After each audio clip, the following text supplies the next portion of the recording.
अच्छा जी, तो आज what we are going to study today is about the stones. Are there any foreigners in this class?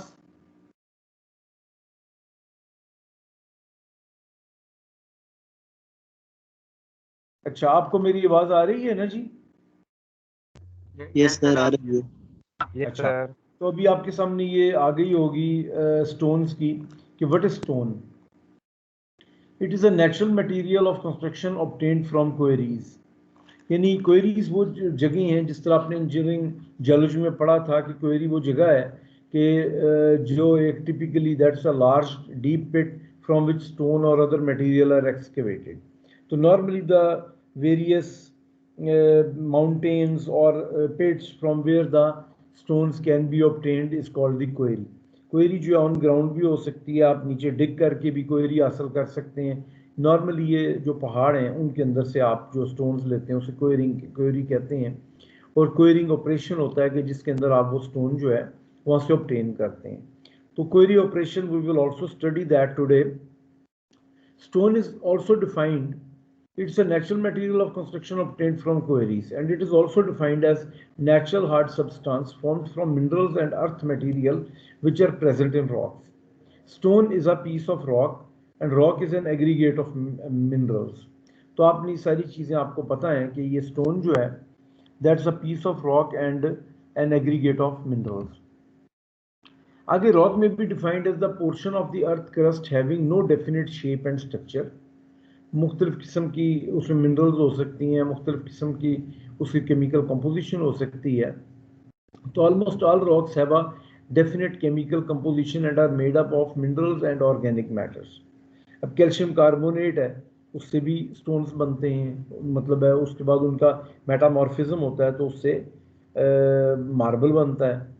तो some of the rocks forming minerals are quartz, feldspar, mica, dolomite extra. और silica भी of course उसके अंदर जो है वो हो सकता है। The conditions which govern the selection of stone for structural purposes are cost, ornamental value and durability. A few examples of stone used are most of the forts world over, जो जितने भी बने हुए हैं वो स्टोन से बने हुए हैं, जितने भी फोर्ट ज़्यादातर। कुछ स्टोन्स के बगैर भी बनते हैं लेकिन ज़्यादातर जो हैं most of the forts they are made of the stones. अच्छा, ताजमहल ऑफ इंडिया, आपको पता है कि ताजमहल की बिल्डिंग जो है बड़ी मशहूर है, वो भी स्टोन से बनी है। पिरामिड ऑफ इजिप्ट जो है वो भी जो है उसमें भी स्टोन्स यूज हुए हैं। And great wall of China, it also has stones used in that. Now the civil engineering uses are that the stones they are used for the construction of residential and public buildings. जितनी भी आपकी जो मतलब कई जगहों पर buildings पहले बना करती थी वो स्टोन से बनाया करते थे, क्योंकि आपके पास मैन मेड मटेरियल जो था वो कम था, वो आपका सीमेंट उस वक्त इन्वेंट नहीं हुआ था। तो फिर उसके बाद ब्रिक्स थी और स्टोन्स थी, इनसे यूज बनता था। बाद में ये हुआ कि सीमेंट जब आया तो सीमेंट को यूज़ करने लग पड़े उनको आपस में ज्वाइन करने के लिए। और उसके बाद फिर क्या हुआ कि बाद में अभी आजकल तो सीमेंट की कंस्ट्रक्शन भी, कंक्रीट की कंस्ट्रक्शन जो है वो काफ़ी ज़्यादा हो रही है और कंक्रीट के ब्लॉक्स भी यूज़ हो रहे हैं। क्यों? क्योंकि कंक्रीट के ब्लॉक्स जो हैं उनको बनाना जो है वो ईजी है कि आपके पास मटेरियल मुख्तलिफ आप ले आते हैं और उससे आप बना लेते हैं। आपको जो प्रॉपर शेप चाहिए, डिमेंशंस चाहिए, उसके हिसाब से आप बना लेते हैं और आप उन्हें यूज़ कर लेते हैं। तो construction of dams, weirs, harbours, bridges, abutments, उसके अंदर भी स्टोन्स यूज़ होते हैं। मिसाल के तौर पर अर्थ डैम्स जो हैं उनके अंदर भी जो दरमियानी कोर है, जो दरमियानी हिस्सा जो है उसका, उसको उसके अंदर पत्थर यूज़ होते हैं और उनको पत्थरों से भरा जाता है ताकि उसके अंदर स्टेबिलिटी और स्ट्रेंथ आए।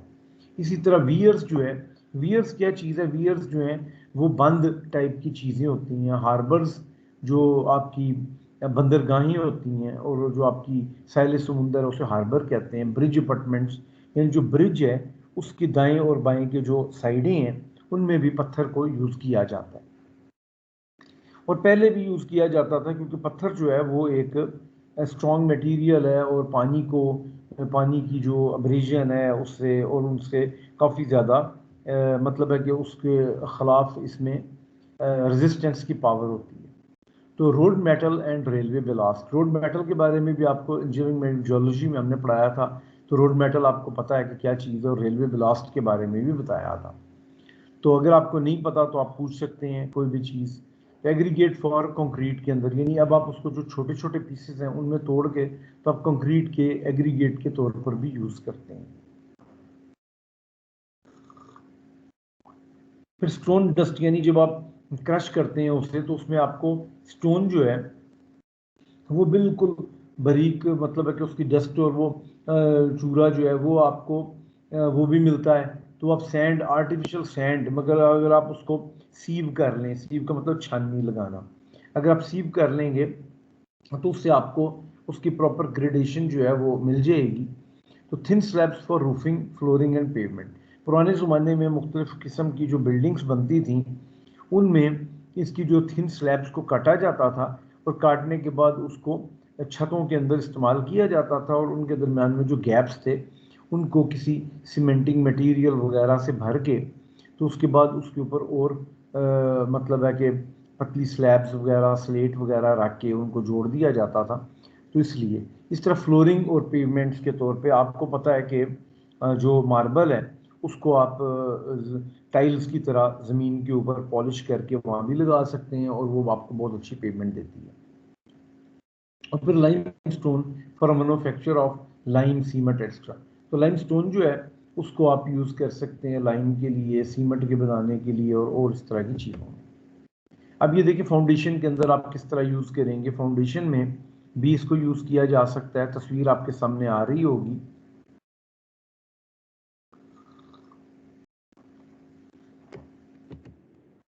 लिंटल, देखिए स्टोन स्टोन फाउंडेशन में तो आपने स्टोन फाउंडेशन कर ली, उसके बाद अपने लिंटल क्या है, लिंटल इज दी बेसिकली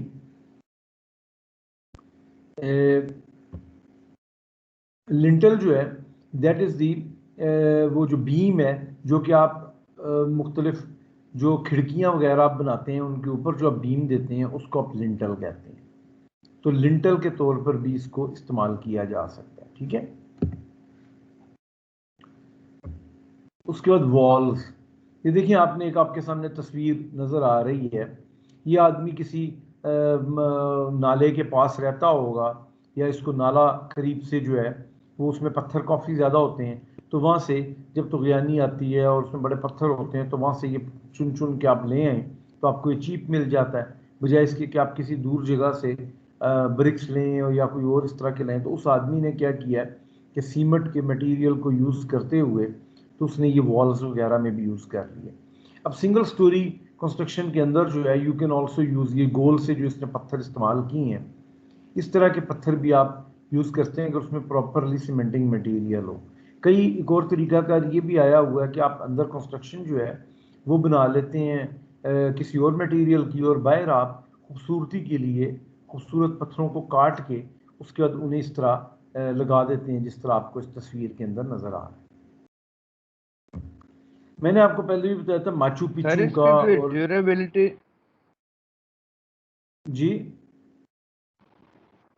मैं सर पूछ बताइए, रहा था ये जो पूछिए। घर बनाया हुआ है इन गोल पत्थरों से सर, ये गोल पत्थरों से सर इसकी ड्यूरेबिलिटी फिर कम नहीं होगी सर, यानी कि सर गिरने का खर्चा वगैरह कुछ ऐसे, बिल्कुल, अगर गोल किस्म जो के इन पत्थरों पत्थर से होंगे बनाया हुआ है जिनमें सर। इंटरलॉकिंग नहीं होगी तो उनमें हो सकता है, लेकिन अगर आप इसको गौर से देखें, अगर आप इस बिल्डिंग को गौर से देखें तो आपको नज़र आएगा कि एक तो इसकी जो दीवार वगैरह जो उसने बनाई है इसमें सीमेंटिंग मटेरियल अच्छा इस्तेमाल किया गया होगा, और दूसरा है ये सिंगल स्टोरी, तो सिंगल स्टोरी पर जो ओवरऑल जो वजन पड़ना है वो तो सिर्फ इसकी छत का पड़ेगा।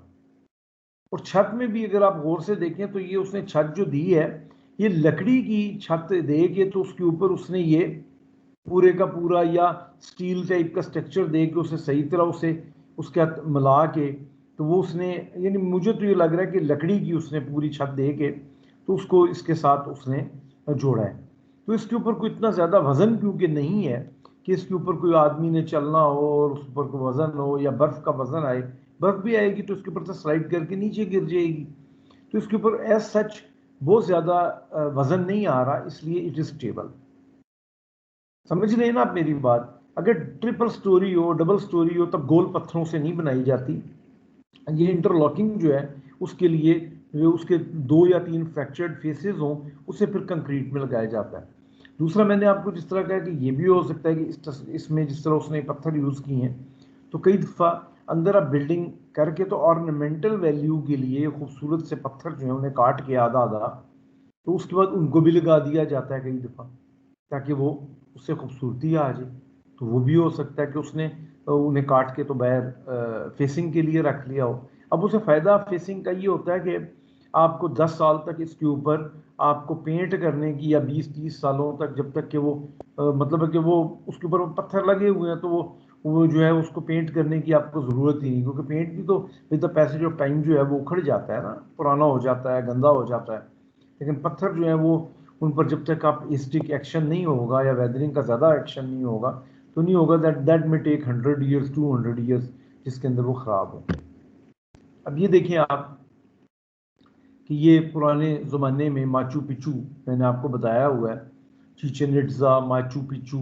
तो ये जो माचू पिचू है, इसके अंदर ये जो पूरे की पूरी कंस्ट्रक्शन हुई है ये पत्थर से। इसी तरह टेक्सला में जो पुरानी कंस्ट्रक्शंस वगैरह हुई हैं, आपने देखा होगा कई जगहों पर तो मैदानी इलाके थे, उधर तो इंसान ने ब्रिक से काम किया, जिस तरह मोहनजोदाड़ो वगैरह में, तो हड़प्पा मोहनजोदाड़ो में तो ब्रिक्स बनाई।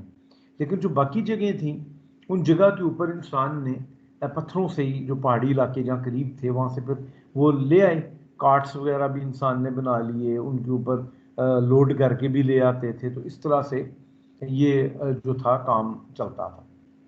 बल्कि आपको मज़े की बात की बताऊं कि कई जगहों पर तो पानी के थ्रू भी स्टोन्स को बड़ी दूर दूर से लाया गया। मिसाल के तौर पे इजिप्ट में ये देखिए आप, ब्रिज की अबटमेंट्स वगैरह, और उसके अंदर ये पूरे का पूरा ब्रिज जो है ये पत्थरों से ही बना है। ये वियर जो मैंने कहा था, weir is a low wall or dam built across a stream or river to raise the level of the water or to change the direction of its flow.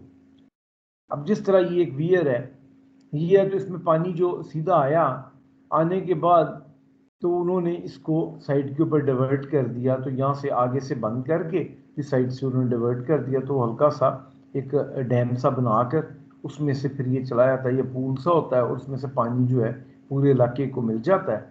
जो आपके मतलब है कि वो कोई टाउन है, कोई और है, तो उधर ये वियर जो है ये बना दिया जाता है ताकि पानी का एक पॉइंट सा बन जाए और लोग वहाँ से है। तो कई जगहों के ऊपर इसके ऊपर मतलब है कि इससे इरिगेशन पर्पसेस के लिए हेड भी हाई हो गया, और उससे आपको ग्रेविटी भी मिल गई, और उससे पानी दूसरी जगह पर भी आप साथ कैनाल्स वगैरह दूसरी साइड पर अगर हैं तो उधर वो करने के लिए काम आता है। ये देखिए स्टोन का वियर बनाया हुआ है।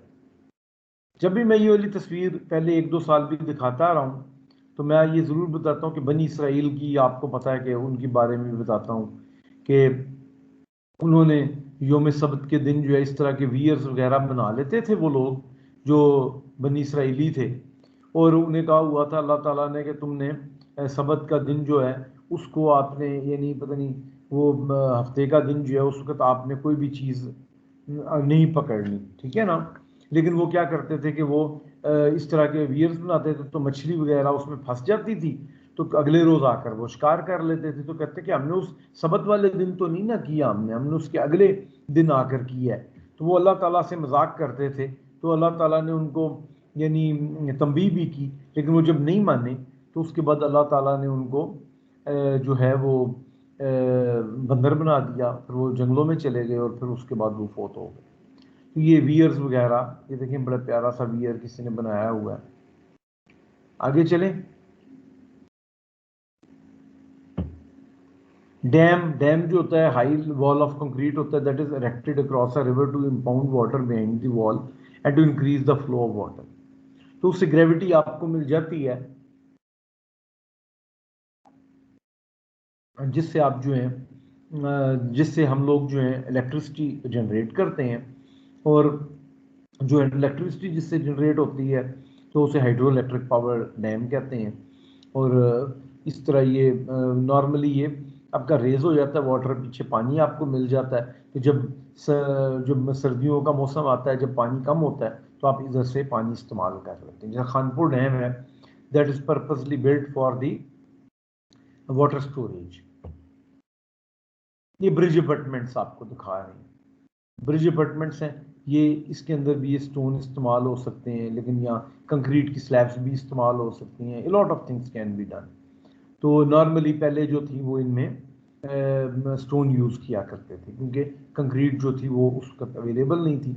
आजकल कंक्रीट से इसकी वॉल्स जो हैं वो बन जाती हैं, लेकिन कंक्रीट में अगर आप वॉल बनाते हैं तो उसके पीछे कई दफ़ा थोड़ा सा स्टोन्स वगैरह की फाउंडेशन बनाकर, तो स्टोन्स वगैरह भी पीछे लगाए जाते हैं, और जिसकी वजह से जो है उसमें स्टेबिलिटी ज़्यादा आ जाती है। ये देखें स्टोन की पिचिंग हुई हुई है, यहाँ स्टोन अबटमेंट भी कह सकते हैं, इसे स्टोन पिचिंग भी कह सकते हैं। बेसिकली उन्होंने ये स्टोन सारा रख के तो उससे इसकी अबटमेंट्स बनाई हैं। एक नॉर्मल डैम है, दो जगहों नॉर्मल ये ब्रिज है, दो जगहों को मिलाने के लिए स्टील का ब्रिज उन्होंने बनाया हुआ है, ताकि जो लोग हैं वो मतलब एक टाउन के अंदर एक जगह से दूसरी जगह जा सकें। तो इस तरह के डिज़ाइन करके को आप जब सिविल इंजीनियर हैं, आप जब स्टील स्ट्रक्चर पढ़ेंगे तो आप इस तरह की चीज़ें भी डिज़ाइन कर सकते हैं। What is harbor? Harbor is a body of water where ships and boats can seek shelter from stormy weather or else are stored for future use। तो इस तरह हार्बर वगैरह जो होती है उसमें ये आप बाहर एक वॉल सी बना देते हैं स्टोन्स वगैरह की। तो स्टोन्स जो है ये पानी के अंदर से भी, आपको जिस तरह पता है ये जिस तरह माउंटेनियस रीजन है, इसके अंदर से hydraulic action of the water की वजह से बहुत सारे स्टोन गिर गए होंगे, फिर वो मतलब है कि आपको बेड से मिल जाते हैं, तो वहाँ से वो ड्रेजिंग से निकाल के तो इस जगह पर कोने के ऊपर सारा इधर वो करके तो एक हार्बर बना दी जाती है। इसका फ़ायदा है कि जब ज़रा पानी थोड़ा सा ऊंचा हो या हवाओं से थोड़ा सा आधा आधा मीटर एक एक मीटर अगर ऊंचा भी हो जाता है यहाँ, तो वो पानी जो है उसकी वजह से लहरें जो हैं वो उनको ब्रेक मिल जाता है यहाँ, जिसकी वजह से अंदर जितनी भी आपकी शिप्स हैं वो टकराती नहीं है एक और वो काम रहती हैं, जिसकी वजह डैमेज नहीं होता ज़्यादा। अच्छा, stone has been extensively used in almost all the elements of building structures as load carrying units as well as for enhancing the beauty and elegance of the structure। मैंने जिस तरह आपको पहले भी अर्ज की है कि ब्यूटी के लिए उसके ऊपर आप मतलब है कि उसके जो फेसिंग है उस पर आप यूज़ कर सकते हैं। या मैं आपको बताऊं कि जिस तरह लाहौर में हमारा एक घर हुआ करता था, तो उस घर में जो मेरे वालिद साहब थे उन्होंने जब बनवाया तो मार्बल जो था वो उन्होंने उसके फेस के ऊपर सारा लगवा दिया, और बैक के ऊपर भी जो उसकी बैक फेस थी वाइट मार्बल बड़ा प्यारा सा उन्होंने लगा दिया। अब उसकी ब्यूटी ये हो गई कि मार्बल जो था वो बड़े बड़े पीसेस नहीं लिए उन्होंने छोटे दरमियाने पीसेस, मिसाल तौर पे वो 8 इंच बाय 8 इंच का जो था वो इतना, या फुट बाय फुट इस तरह की उन्होंने जो पीसेस थे वो लगवा दिए।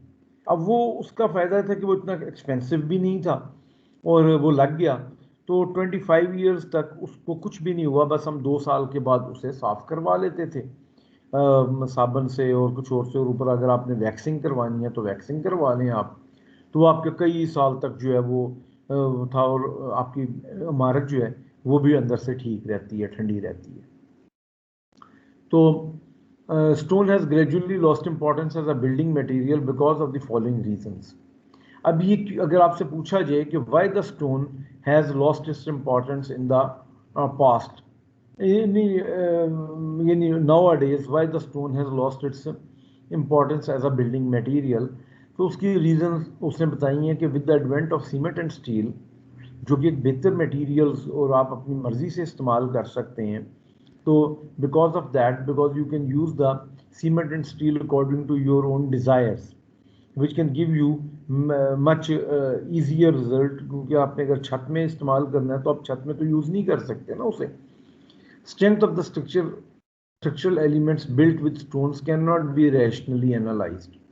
यानी कोई भी स्ट्रक्चरल एलिमेंट्स जो स्टोन से बनते हैं उनकी आप स्ट्रेंथ की डिटर्मिनेशन इस तरह नहीं कर सकते कि जनाब आप कॉन्फिडेंट हों कि ये है, जबकि कंक्रीट और स्टील से जो चीज़ बनी होगी उसकी स्ट्रेंथ के बारे में आप टेस्टिंग करके तो बता सकते हैं।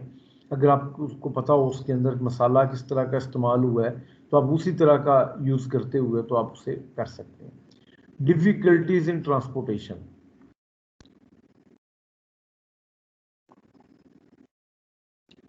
इससे मुराद ये है कि अगर आपने एक बिल्डिंग बनाई है तो बनानी है, जो कि आपने मैदानी इलाके में बनानी है, तो आपको किसी पहाड़ी इलाके से जब उसको स्टोन को लाना पड़ेगा तो it will have a lot of difficulties, यानी उसमें आपको लाने में बहुत ज़्यादा ट्रांसपोर्टेशन की कॉस्ट पड़ेगी। फिर आप एक जगह पर बंदे पहले हायर करेंगे, वो उसे लोडिंग करेंगे, फिर आप लेकर आएंगे, फिर अनलोडिंग उसे करने के लिए, फिर वो एक आपको एक किस्म से उसकी जो कॉस्ट है वो बहुत ज़्यादा बढ़ जाएगी और उसकी ट्रांसपोर्टेशन भी आपको डिफ़िकल्ट होगा, क्योंकि आपको उसके लिए स्पेशली एक जो भी आप चीज़ वहाँ से हायर करेंगे उसको वापसी का किराया भी देना पड़ेगा, तो ये एक प्रॉब्लम आएगी। And dressing consumes a lot of time resulting in low pace of construction. तो आपको जब उसे ड्रेसिंग करेंगे प्रॉपरली, उसके ब्लॉक्स बनाएंगे, उसको ब्रिक्स की तरह बनाएंगे, तो उस पर भी आपको काफ़ी टाइम लगेगा। तो इन कामों में काफ़ी ज़्यादा आपका टाइम कंज्यूम हो जाता है, जिसकी वजह से ये फीजिबल नहीं रहता। रॉक फॉर्मिंग मिनरल्स, यानी इसके अलावा एक और बात ये कि आपको वो जो वर्कमैनशिप है उसके लिए आदमी नहीं मिलते। आपको वर्कमैनशिप जो है वो भी आपको बंदे जो हैं वो आपको हायर करने पड़ते हैं कई दफ़ा, जो उनको प्रॉपरली लगाएं और प्रॉपरली उनको ड्रेस करें। तो ये एक इसकी वजह भी हो सकती है। रॉक फॉर्मिंग मिनरल्स आपको पता ही है, जिस तरह के the rock is an aggregate of minerals, so its properties depend upon the character of the those constituents which are minerals. This minerals are identified by their physical properties. आपने ये पढ़ा है जियोलॉजी में, hardness, cleavage, streak, colour, lustre, specific gravity and shape of the crystals. Some minerals feature great strength, hardness and resistance to chemical attack, जिसका quartz है. Some have poor strength and readily soak in water, gypsum जिस तरह. Or some minerals display a great tendency to cleavage and split readily along one or several directions, mica जिस तरह, thus decreasing the strength of the rock they make up. तो ये mica जो है वो split हो जाता है, जिसकी वजह से आप उसे यूज़ करें, उस पर लोड डालेंगे तो वो टूट जाएगा, क्रश हो जाएगा, ये कुछ डायरेक्शंस में, और कुछ में वो स्ट्रांग रहेगा। तो इस तरह वो देखना पड़ेगा, उसको काटना, उसको इस्तेमाल करना, तो ये बात है। अच्छा, हार्डनेस के बारे में आपको पता है कि hardness is the important property of for rapid determination of the minerals. वो मोस्ट स्केल है, उसके ऊपर आपने पढ़ा हुआ है कि tall girls can fool and other queer things can do. तो सफ़ायर की जगह पे मतलब कोरंडम की जगह के ऊपर उसने सफ़ायर लिख दी है, तो इस तरह।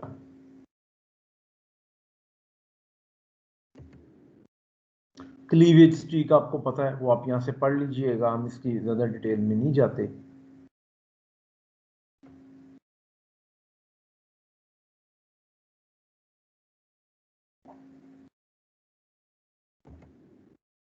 कलर भी आपको पता है, उसके बारे में बहुत डिस्कशन हो चुकी है, लस्टर के बारे में, क्रिस्टल के बारे में, ये सारी चीज़ें आपको पता है। एसके डगल की बुक अब मैं आपको दे चुका हूँ, उसके अंदर आप ये chemical composition and physical properties of minerals जो हैं वो आप 3.1 टेबल जो है बिल्डिंग मटेरियल्स एसके डगल की बुक में आप वो पढ़ सकते हैं। ठीक है जी। ये देखिए आगे हम जाएंगे क्लासिफिकेशन ऑफ द रॉक्स में। वो आपको पता ही है, वो भी आप जियोलॉजी के अंदर पढ़ चुके हैं। ये मुख्तलिफ किस्म की रॉक्स एक दीवार के ऊपर लगाया हुआ वो खूबसूरत सी तस्वीर आपको दिखाई जा रही है। आगे क्लासिफिकेशन ऑफ द रॉक्स, देखिए जियोलॉजिकल क्लासिफिकेशन के अंदर 3 तरह की रॉक्स हैं, इग्नियस, सेडिमेंट्री और मेटामॉर्फिक। ठीक है, अगर आप फिजिकली उसकी जो क्लासिफिकेशन देखें तो स्ट्रेटिफाइड, अनस्ट्रेटिफाइड, फॉलिएटेड, नॉन फॉलिएटेड, वो आपको पता ही है कि वो रॉक्स की हैं। और केमिकली आर्गिलेशियस, सिलिशियस, कैलकेरियस, तो मुख्तलिफ किस्म की आपको पता है कि इनकी हम वो करते हैं। तो ये आर्गिलेशियस, सिलिशियस और कैलकेरियस जो हैं ये बेसिकली जो केमिकली हैं, और केमिकली इसके अंदर जो है वो ये जो रॉक्स की हैं फॉर्मेशन भी सेडिमेंट्री में होती हैं, और फॉलिएशन और नॉन फॉलिएशन मेटामॉर्फिक रॉक्स में होता है। ठीक है, आगे चलें। जियोलॉजिकल क्लासिफिकेशन, आपको इग्नियस रॉक्स के बारे में पता है कि वोल्केनिक ओरिजिन की होती हैं, और उसके अंदर in layer of the earth are at very high temperature, और फिर आपको पता ही है कि मैग्मा कूल डाउन होता है, उससे बनती हैं। वो इंट्रूसिव हैं, एक्सट्रूसिव हैं, वो आपको पता है।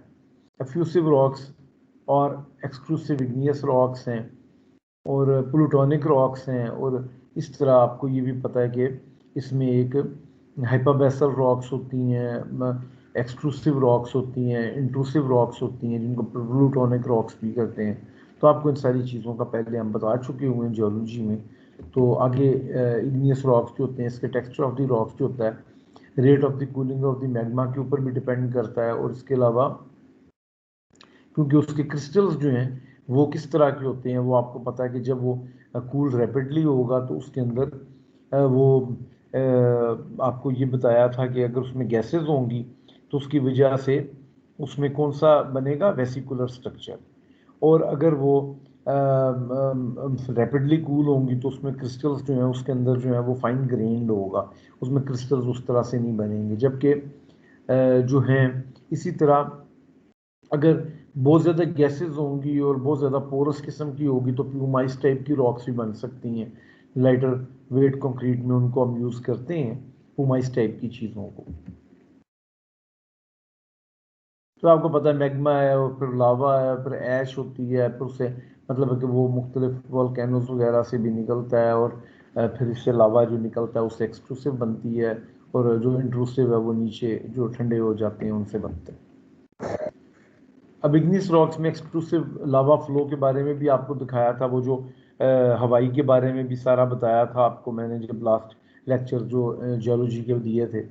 और इंट्रूसिव के अंदर से ग्रेनाइट वगैरह जो है वो इंट्रूसिव है और हार्ड रॉक होती है।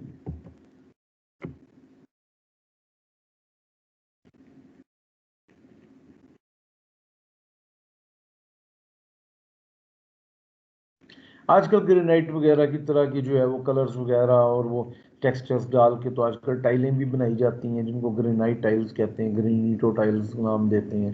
तो मुख्तलिफ कलर्स में आजकल आ रही हैं उस तरह का, क्योंकि टेक्सचर उन्होंने उसमें डाला होता है इसलिए वो उन्हें ग्रेनिटो या ग्रेनाइट टाइल्स कहा जाता है।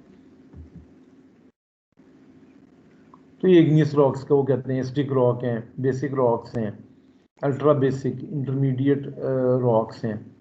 तो इस तरह ये स्टिक और बेसिक रॉक्स के बारे में आपको पता है। उनमें बेसिक रॉक्स में ग्रेनाइट, रियोलाइट है, इंटरमीडिएट रॉक्स में सेनाइट और एंडेसाइट है, gabbro, some varieties of dolerite है बेसिक रॉक्स में। इस तरह अल्ट्रा बेसिक में peridot and various variety of basalt and diorite है, डोलेराइट है। आगे जियोलॉजिकल क्लासिफिकेशन में हम जाते हैं। सेडिमेंट्री रॉक्स का भी आपको पता है, जो ये स्ट्रैटिफाइड रॉक्स हैं यानी ये लेयर्स के अंदर बनती हैं, और आपको सारा प्रोसेस भी पता है अल्हम्दुलिल्लाह कि उसके अंदर वेल्डिंग, सीमेंटेशन सारा कुछ आपको पता है। तो सारी चीज़ आप पढ़ लें कि उसके अंदर वो वाटर होता है, वो डिक्रीज होती है उसकी वेलोसिटी, उसके बाद वो ग्रेजुअली सेडिमेंट्स जो होते हैं वो वाटर में सेटल हो जाते हैं, फिर उसके बाद के अंदर वो वहाँ बैठते जाते हैं, और टाइम के साथ सेडिमेंट्स जो होते हैं वो या तो सेडिमेंट है वो उससे सीमेंटेशन प्रोसेस से या फिर वो वेल्डिंग प्रोसेस से वो नए जो है वो प्रेशर की वजह से जो है वो बन जाती हैं। तो जिनको आप क्या कहते हैं, सेडिमेंट्री रॉक्स। देखिए आपको नॉर्मली अगर आप उसको विजुलाइज करें तो पानी के अंदर बहुत ज़्यादा प्रेशर समुद्रों में होता है, तो उसमें जब इस तरह जाते हैं पत्थर और वो नीचे पत्थर गिर जाएं या वहाँ हो तो उस पर पानी जब आया उसकी वजह से जब उसमें ऐसे ऐसे सेडिमेंट्स जो हैं वो गिर रहे हैं, क्योंकि देखिए गर्दा वगैरह और चीज़ें और डस्ट वो हर वक्त जा रहा है, तो उसकी वजह से नीचे जो जब वो ट्रेवल ग्रेविटी से जाके करते हैं तो वहाँ बहुत ज़्यादा प्रेशर होता है, तो उससे ये जो हैं सेडिमेंट्री रॉक्स की बन।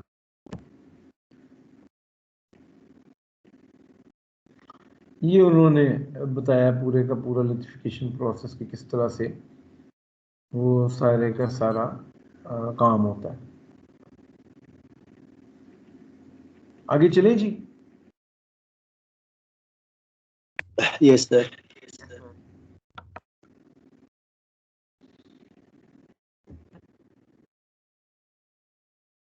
अब वो सेडिमेंट्री रॉक्स जो होती हैं इनकी आपको पहले भी इंजीनियरिंग प्रॉपर्टीज़ का सवाल भी किया था, और आपको पता भी है कि इसकी प्रॉपर्टीज़ जो हैं वो सेडिमेंट्री रॉक की वो डिपेंड करती है नेचर ऑफ द सेडिमेंट पे और type of bond between the sediment and grains.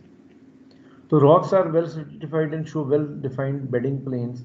The rocks are soft and can be split up along the bedding as well as normal plains.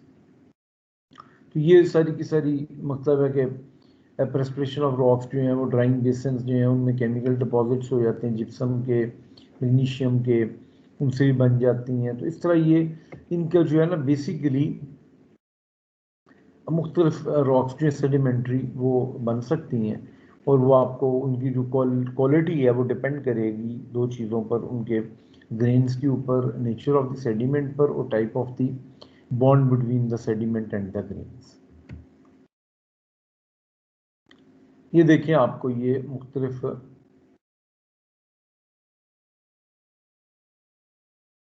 ये इसके अंदर आपको नज़र आ रही है ना, ये मुख्तलिफ लेयर्स जो हैं वो नीले रंग से, येलो कलर से और ये रेड कलर से शो की जा रही है। ठीक है, deposited horizontally, each layer is unique, separated by bedding planes.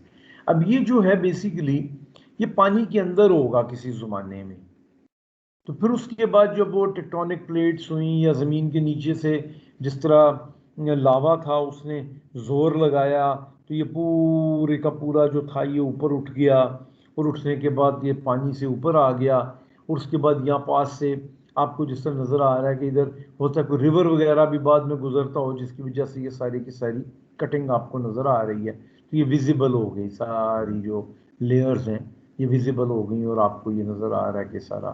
तो ये एक दो दिन का काम नहीं है, this is a process of millions of years. Millions of years में जो उसके ऊपर वेदरिंग, उसके अंदर डेन्यूडेशन के प्रोसेसेस और मुख्तलिफ और प्रोसेसेस थे, उनकी वजह से ये प्रॉब्लम्स जो थी ये हुई।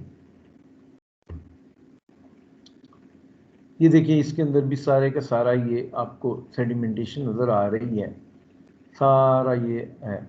तो मुख्तलिफ किस्म के लेयर्स जो हैं वो आपको नज़र आ रहे हैं। ये ग्रैंड कैनियन यूएसए में इस तरह के स्ट्रक्चर आपको नज़र आएंगे, grand canyon USA.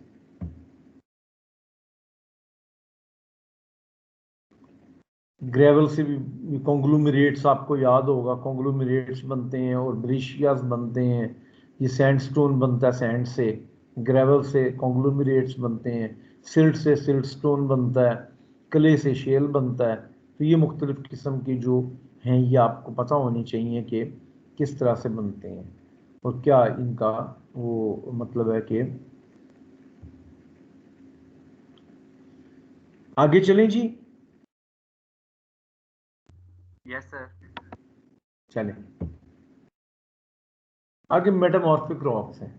Metamorphic rocks are formed from igneous and sedimentary rocks as a result of the action of the earth movements, temperature changes, उसके अलावा लिक्विड प्रेशर। आपको पता ही है मेटामॉर्फिक रॉक मेटामॉर्फिज्म से होता है, और उसके अंदर जो है एक्सपोजर जब उनका होता है तो मुख्तलिफ एक्सट्रीम कंडीशन से, तो उससे उसकी मिनरोलॉजी जो होती है, texture, chemical composition of the rocks जो है, वो केमिकल कंपोजिशन एज सच तो उसमें इतना चेंज नहीं होती, क्योंकि उसमें कुछ चीज़ें इतनी नहीं होती जमा या एक्सट्रैक्ट, लेकिन ये है कि उसके जो रीओरिएंटेशन ऑफ द ग्रेन्स होता है उसकी वजह से वो नई एक चीज़ बन जाती है। तो there are two basic types of metamorphic rocks, foliated और नॉन फॉलिएटेड, जिसके बारे में आपको पहले भी हमने बताया हुआ। वैसे और भी कई इसकी मेटामॉर्फिक रॉक्स की क्लासिफिकेशन हो सकती है, तो लेकिन टेक्सचर पर और चीज़ों पर, लेकिन हम फॉलिएटेड और सिविल इंजीनियरिंग में फॉलिएटेड और नॉन फॉलिएटेड रॉक्स में जो आपको बताया भी था कि वो थिन शीट में अगर होगी उसे आप तोड़ सकते हैं, तो उनको आप फॉलिएटेड कहेंगे, और नॉन फॉलिएटेड वो हैं जो कि जिनको आप नहीं उस तरह लेयर्स में काट सकते।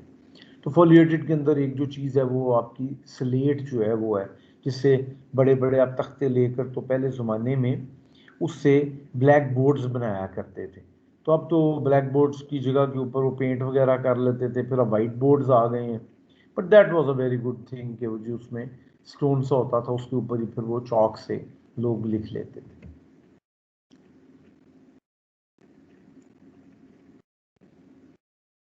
ये पूरे का पूरा उसका प्रोसेस है कि ये सेडिमेंट्स से ये आए, वो बेसन्स के अंदर आकर तो जमा होते गए, तो उसके बाद ये हुआ कि वो उनमें नीचे गर्मी थी, तो वो किसी तरह से वो जो थे इग्नियस रॉक्स भी हैं और वो भी हैं। तो जो है नीचे अगर किसी जगह से कोई आग वो फिशर हो गया और उधर से लावा वगैरह निकला और प्रेशर भी है बाकी भी इस तरह का, तो उसकी वजह से फिर ये नीचे से जो प्रेशर आएगा उससे भी मेटामॉर्फिज्म हो सकता है और हीट भी होगी उससे भी हो सकता है। तो ये बेसिकली जो रॉक्स हैं वो मेल्ट उस तरह नहीं होती कि बिल्कुल मेल्ट हो जाए, वो सेमी उसमें हो जाती हैं फॉर्म में, उसके बाद वो जो है दोबारा वो सॉलिड बन जाती है। प्रेशर मेटामॉर्फिज्म के अंदर प्रेशर जो है वो एक बड़ा काम करता है। फिर आपको बताया था मैंने लास्ट जियोलॉजी के अंदर किससे ये फोल्ड्स बनते हैं, फॉल्ट्स बनते हैं, इफ यू डू रिमेंबर। याद है ना आपको फोल्ड एंड फॉल्ट का, कि भूल गए? Hello, Yes, sir. याद है सर, Yes, sir, याद याद है। शुक्र है। वो आपको बताया भी था ना कि किस तरह से वो आप क्लास में उस जमाने में मेरे ख्याल आए भी थे, तो हमने उसको आपको कॉपी वगैरह से किताब से भी करके दिखाया था, याद है आपको? एंटीक्लाइन सिंक्लाइन का भी आपको Yes, sir. बताया था। एक स्टूडेंट पता नहीं कौन सा था, उनको बुलाकर स्टेज के ऊपर तो एंटीक्लाइन सिंक्लाइन भी बनाया था, याद है आपको? सर वो क्लास तो ऑनलाइन हुई थी। वो क्लास हमारी ऑनलाइन ऑनलाइन हुई होगी, आपकी ऑनलाइन हुई होगी, आपकी हुई होगी ऑनलाइन। ये देखें गनीस, ठीक है, पिंक मार्बल देख लें, ठीक है। तो रॉक साइकिल क्या है? रॉक साइकिल के अंदर बेसिकली सारी किस्म की जो रॉक्स हैं वो एक दूसरे के अंदर चेंज हो सकती हैं। इग्नियस रॉक्स की अगर वो मेल्टिंग पॉइंट तक पहुंच जाएगा तो उससे फिर क्या बनेगा? हीट और प्रेशर होगा, या सिर्फ हीट होगी? तो उससे फिर अगर वो मेल्ट हो जाएगा तो मेल्ट होकर वो फिर मैग्मा के अंदर हो जाएगा, इग्नियस रॉक्स चेंज हो जाएंगी। लेकिन अगर हीट और प्रेशर इतना हो कि वो मेल्ट नहीं होता तो उससे मेटामॉर्फिक रॉक्स बन जाएंगे, ठीक है। और वेदरिंग, इरोजन एंड डेपोजिशन अगर उनकी होगी तो उससे फिर वेदरिंग, इरोजन और डेपोजिशन वो डिन्यूडिंग एजेंट्स की वजह से, आपने अगर इस तरह की कहीं के रॉक साइकिल बनाई तो आप ये वाला आप आज जाके उसको आप 4 5 6 दफ़ा इसको प्रैक्टिस कीजिएगा, ठीक है, ताकि ये तस्वीर जो है ये आप इसी तरह आपको बनानी आनी चाहिए। वेदरिंग, इरोजन एंड डेपोजिशन पर सेडिमेंट्स होंगे, फिर कंपैक्शन एंड सीमेंटेशन हुआ, उससे सेडिमेंट्री रॉक बन गई। और सेडिमेंट्री रॉक में हीट और प्रेशर किस तरह हुआ तो मेटामॉर्फिक रॉक बन गई। वरना फिर क्या होगा कि सेडिमेंट्री रॉक जो मेटामॉर्फिक रॉक बनेगी तो उसके बाद फिर वो जो है वो मेटामॉर्फिक रॉक अगर मेल्ट हुआ तो मैग्मा बन गए तो उसके बाद फिर वो इग्नियस रॉक्स बन सकती है, ठीक है। तो सेडिमेंट्री रॉक से डायरेक्टली इग्नियस रॉक नहीं बन सकती। सेडिमेंट्री रॉक से पहले मेटामॉर्फिज्म होगा तो उससे फिर बाद में वो इग्नियस रॉक्स बन सकती हैं। इस तरह ये मेटामॉर्फिज्म अगर नहीं भी होता और वो सीधा मेल्ट हो जाए तो उससे फिर मैग्मा बनेगा, और उससे अगर डायरेक्ट बनने का ये तरीकाकार हो सकता है कि सेडिमेंट्री रॉक्स थी तो किसी ऐसी जगह पर वो पड़ी हुई है जिस जगह के ऊपर नीचे से लावा आया और उससे गर्म हुआ और उससे वो एम्बेड हो गई, तो उससे फिर हो सकता है कि सेडिमेंट्री रॉक जो है वो जो है वो मेल्ट हो जाए और मेल्ट होने के बाद उससे फिर वो इग्नियस रॉक दोबारा बने। इस तरह तो डायरेक्ट बन सकती है, लेकिन इस तरह की मिसालें जो हैं वो बहुत ज़्यादा नहीं हैं दुनिया में। तो इसलिए नॉर्मली सेडिमेंट्री रॉक जो होती है वो सेडिमेंट्री रॉक ही रह जाती है, जहाँ डोरमेंट वॉल्केनोज हों, जिस तरह पाकिस्तान में आप ये देखें टेक्सला का इलाका है, अभी इधर तो नहीं ना, वो जो सेडिमेंट्री रॉक्स बनी हुई हैं ऊपर वो तो नहीं हो सकती हैं चेंज। तो classification of the rock, physical classification stratified है, अनस्ट्रेटिफाइड है, फोलिएटेड है, नॉन फोलिएटेड रॉक्स हैं, वो आपको पता ही है, या पहले भी जियोलॉजी में पढ़ चुके हैं या आप यहाँ से पढ़ लीजिए। क्लासिफिकेशन केमिकल क्लासिफिकेशन है, कैलकेरियस, आर्गिलेशियस, वो आपको बताया ही हुआ है पहले भी। अच्छा, अब जो मेन इंपॉर्टेंट बात है जो पढ़ने की है वो characteristics of good building stones. कि आपके जो बिल्डिंग स्टोन्स अब आपने वहाँ से हासिल कर लिए किसी जगह से, अब उसके characteristics of good building stones क्या होंगे, ठीक है। ये आप ज़रा इसको पढ़िए, मैं ज़रा 2 मिनट की ब्रेक ले रहा हूँ, तो आप ज़रा इसको यहाँ से पढ़ें, फिर हम इसके ऊपर डिस्कस करते हैं।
जी, तो इसके अंदर ये है कि जो करेक्टरिस्टिक्स जो है ना, उनके अंदर ये आप डगल की बुक के अंदर भी आप वहाँ से पढ़ सकते हैं कि अपीयरेंस और कलर उसके अंदर जो है वो एक मैटर करता है कि यूनिफॉर्म कलर हो, लाइटर शेड्स उसके हों तो ज़्यादा प्रेफर किया जाता है अगर आपने उसे बिल्डिंग के फेस पे लगाना है। और उसमें क्ले होल्स वगैरह ना हो, यानी उसमें होल्स वगैरह अगर होंगे तो वो फिर उससे उसकी जो ब्यूटी है एक तो वो नहीं होगी, दूसरी बात है स्ट्रेंथ उसमें कम होगी। और बैंड्स या स्पॉट्स काले और चीज़ों के होंगे तो उससे ब्यूटी नहीं आएगी। तो जो यूनिफॉर्म कलर की है उसकी ज़्यादा कॉस्ट होती है और वो ज़्यादा प्रेफर किया जाता है। और लाइटर शेड में हो तो तब भी उसे किया जाता है, क्योंकि वो अगर आपने बिल्डिंग के ऊपर लगाना है तो उसमें उसकी जो रिफ्लेक्टिव की वजह से, रिफ्लेक्शन की वजह से वो खूबसूरती देती है।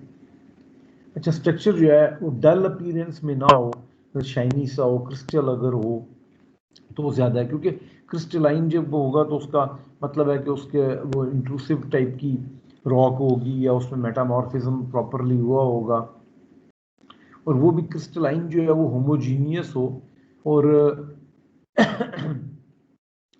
उसमें स्ट्रेटिफिकेशन वगैरह ना हो, यानी उसमें लेयर्स वगैरह नज़र ना आ रही हों, तो वो ज़्यादा प्रेफर किया जाता है। क्योंकि लेयर्स वाला अगर होगा, अगर आप फ्लोर में इस्तेमाल करते हैं किसी जगह पे इस तरह, तो वो उसमें क्रैक होने के चांसेस हैं, क्योंकि होता है कि उस बैंड में वहाँ कोई क्ले का या कोई और इस तरह का कोई और किस्म के साल्ट्स हों जिनकी वजह से वो क्रैक हो सके। तो होमोजीनियस किस्म का उसका स्ट्रक्चर हो तो वो ज़्यादा प्रेफर किया जाता है। तो कई जगहों पर तो हैवियर वेट का किया जाता है और कई जगहों पर लाइट स्टोन्स को यूज़ किया जाता है। तो ये डिपेंड किया जाता है, वेट जो है ये उसकी एप्लीकेशन के ऊपर डिपेंड करता है कि आपने किस तरह की एप्लीकेशन किधर करनी है। तो अगर आपने मिसाल के तौर पर हाइड्रोलिक स्ट्रक्चर में है, जिधर बोयंसी है, जिधर उसका वज़न जो है पानी में डालने से, जो जब भी आप कोई चीज़ डालते हैं तो उसका वज़न जो है उसके वॉल्यूम पानी का जितना, अगर उस जितना वॉल्यूम हो उतना वो बोयंसी देता है। तो हैवियर और कॉम्पैक्ट लेस पोरस जो रॉक्स होती हैं वो आप हाइड्रोलिक स्ट्रक्चर जैसे डैम्स वगैरह हैं, वियर्स हैं, उनमें आप यूज़ करते हैं। और लाइट स्टोन्स जो होते हैं वो आप यूज़ करते हैं आर्चेस में और डोम्स में, ताकि उसका वज़न कम हो और लेकिन स्ट्रेंथ उसमें काफ़ी हो। तो इंटरलॉक जब होते हैं और वो आर्चेस वगैरह में आप यूज़ करते हैं तो उनकी वजह से उनमें वो जो है वज़न कम होने की वजह से उनको वो इस्तेमाल उनका और उनकी उधर कंस्ट्रक्शन में आसानी रहती है। स्ट्रेंथ अमूमन कंप्रेसिव स्ट्रेंथ हम चेक करते हैं, तो कंप्रेसिव स्ट्रेंथ जो आप में से पहले जो लड़के जो वो जिन्होंने पहले फेज़ के अंदर जो आए थे उन लोगों को ये अच्छी तरह पता है कि इसमें जो है मतलब आप सारे लोगों को आपकी, क्योंकि लैब्स वगैरह तो हुई कोई नहीं है, इस वजह से आपने शायद वो कंप्रेसिव स्ट्रेंथ टेस्ट नहीं किया, लेकिन कंप्रेसिव स्ट्रेंथ के बारे में आपने पढ़ा ज़रूर है। तो बहुत सारी वीडियोस मौजूद हैं जिनमें से आप आज जाकर तो यूट्यूब पर ज़रूर देखें कि कंप्रेसिव स्ट्रेंथ अगर आपने स्टोन्स की चेक करनी है तो कैसे करेंगे। मैं भी देखूंगा, अगर मुझे कोई छोटी वीडियो मिल जाती है तो मैं उसे डाउनलोड करके आपको आज इसमें डाल दूंगा ताकि आप उसको पढ़ लें, देख लें। तो जनरली कंप्रेसिव स्ट्रेंथ जो है वो ज़रूरत होती है इसकी। इग्नियस रॉक्स जो हैं वो ज़्यादा स्ट्रॉन्गर होती हैं, इसलिए उनको हम नॉर्मली यूज़ करते हैं बिल्डिंग स्टोन के तौर पे। हाँ, क्योंकि दूसरों में जो मेटामॉर्फिक रॉक है उसमें रीओरिएंटेशन होती है ग्रेन्स की, तो इस वजह से कई दफ़ा वो क्रिस्टल्स वगैरह उसमें बनते हैं और वो कई दफ़ा बहुत ज़्यादा स्ट्रॉन्ग नहीं भी होती, क्योंकि कैल्शियम कार्बोनेट की जो मेटामॉर्फिज्म होती है तो वो डिपेंड करेगा कि मेटामॉर्फिज्म किस लेवल का हुआ है तो उसकी स्ट्रेंथ क्या, वो फिर आपको उसे भी हम चेक करते हैं। लेकिन ये है कि नॉर्मली इग्नियस रॉक्स जो होती हैं वो ज़्यादा स्ट्रॉन्गर होती हैं। हार्डनेस आपको पता है कि रेजिस्टेंस टू एब्रेशन है, फ्रिक्शन एंड वाटर है, तो वो और वियर में है तो उसको जो है हार्डनेस स्केल जो है 1 to 10 जो है वो आपको पता ही है most scale of hardness. Toughness अगर इम्पैक्ट, वाइब्रेशन, मूविंग लोड्स उनके खिलाफ टफनेस जो है उसके लिए भी हम एक टेस्ट करते हैं जिसको एग्रीगेट इम्पैक्ट टेस्ट कहते हैं। एग्रीगेट इम्पैक्ट वैल्यू जो है इसका टेस्ट आपको लेबॉर्ट्री में हम करवाएंगे इंशाल्लाह ताला। जब आप वापस आएंगे तो आप एग्रीगेट इम्पैक्ट वैल्यू टेस्ट जो है ये लिख लें और ये आप ज़रा पढ़िएगा। एग्रीगेट इम्पैक्ट वैल्यू लिख लें आप, एग्रीगेट इम्पैक्ट वैल्यू टेस्ट, ठीक है। फिर इसके अंदर एक और चीज़ है कि पोरोसिटी एंड एब्जॉर्प्शन। तो exposed surface absorbs rain water forming acids causing crumbling action. तो cyclic freezing and thawing of pore water. अगर पोरस होगा स्टोन्स तो क्या होगा, मैंने आपको जिस तरह पहले भी बताया था एक दफ़ा कि अगर पोर्स होंगी किसी चीज़ में तो उसमें पानी चला जाएगा। जब उसमें पानी चला जाएगा तो पानी जाने के बाद तो अगर फ्रीजिंग इलाके होंगे तो उधर क्या होगा, जो पानी है वो जो फ्रीज होता है तो उसका वॉल्यूम उतना ही रहता है या इंक्रीज होता है या डिक्रीज होता है। सर ख्वाजा इंक्रीज जैन होता साहब आप बताएं। इंक्रीज। जी ख्वाजा जैन साहब आप बताएं। जी सर इंक्रीज होता है।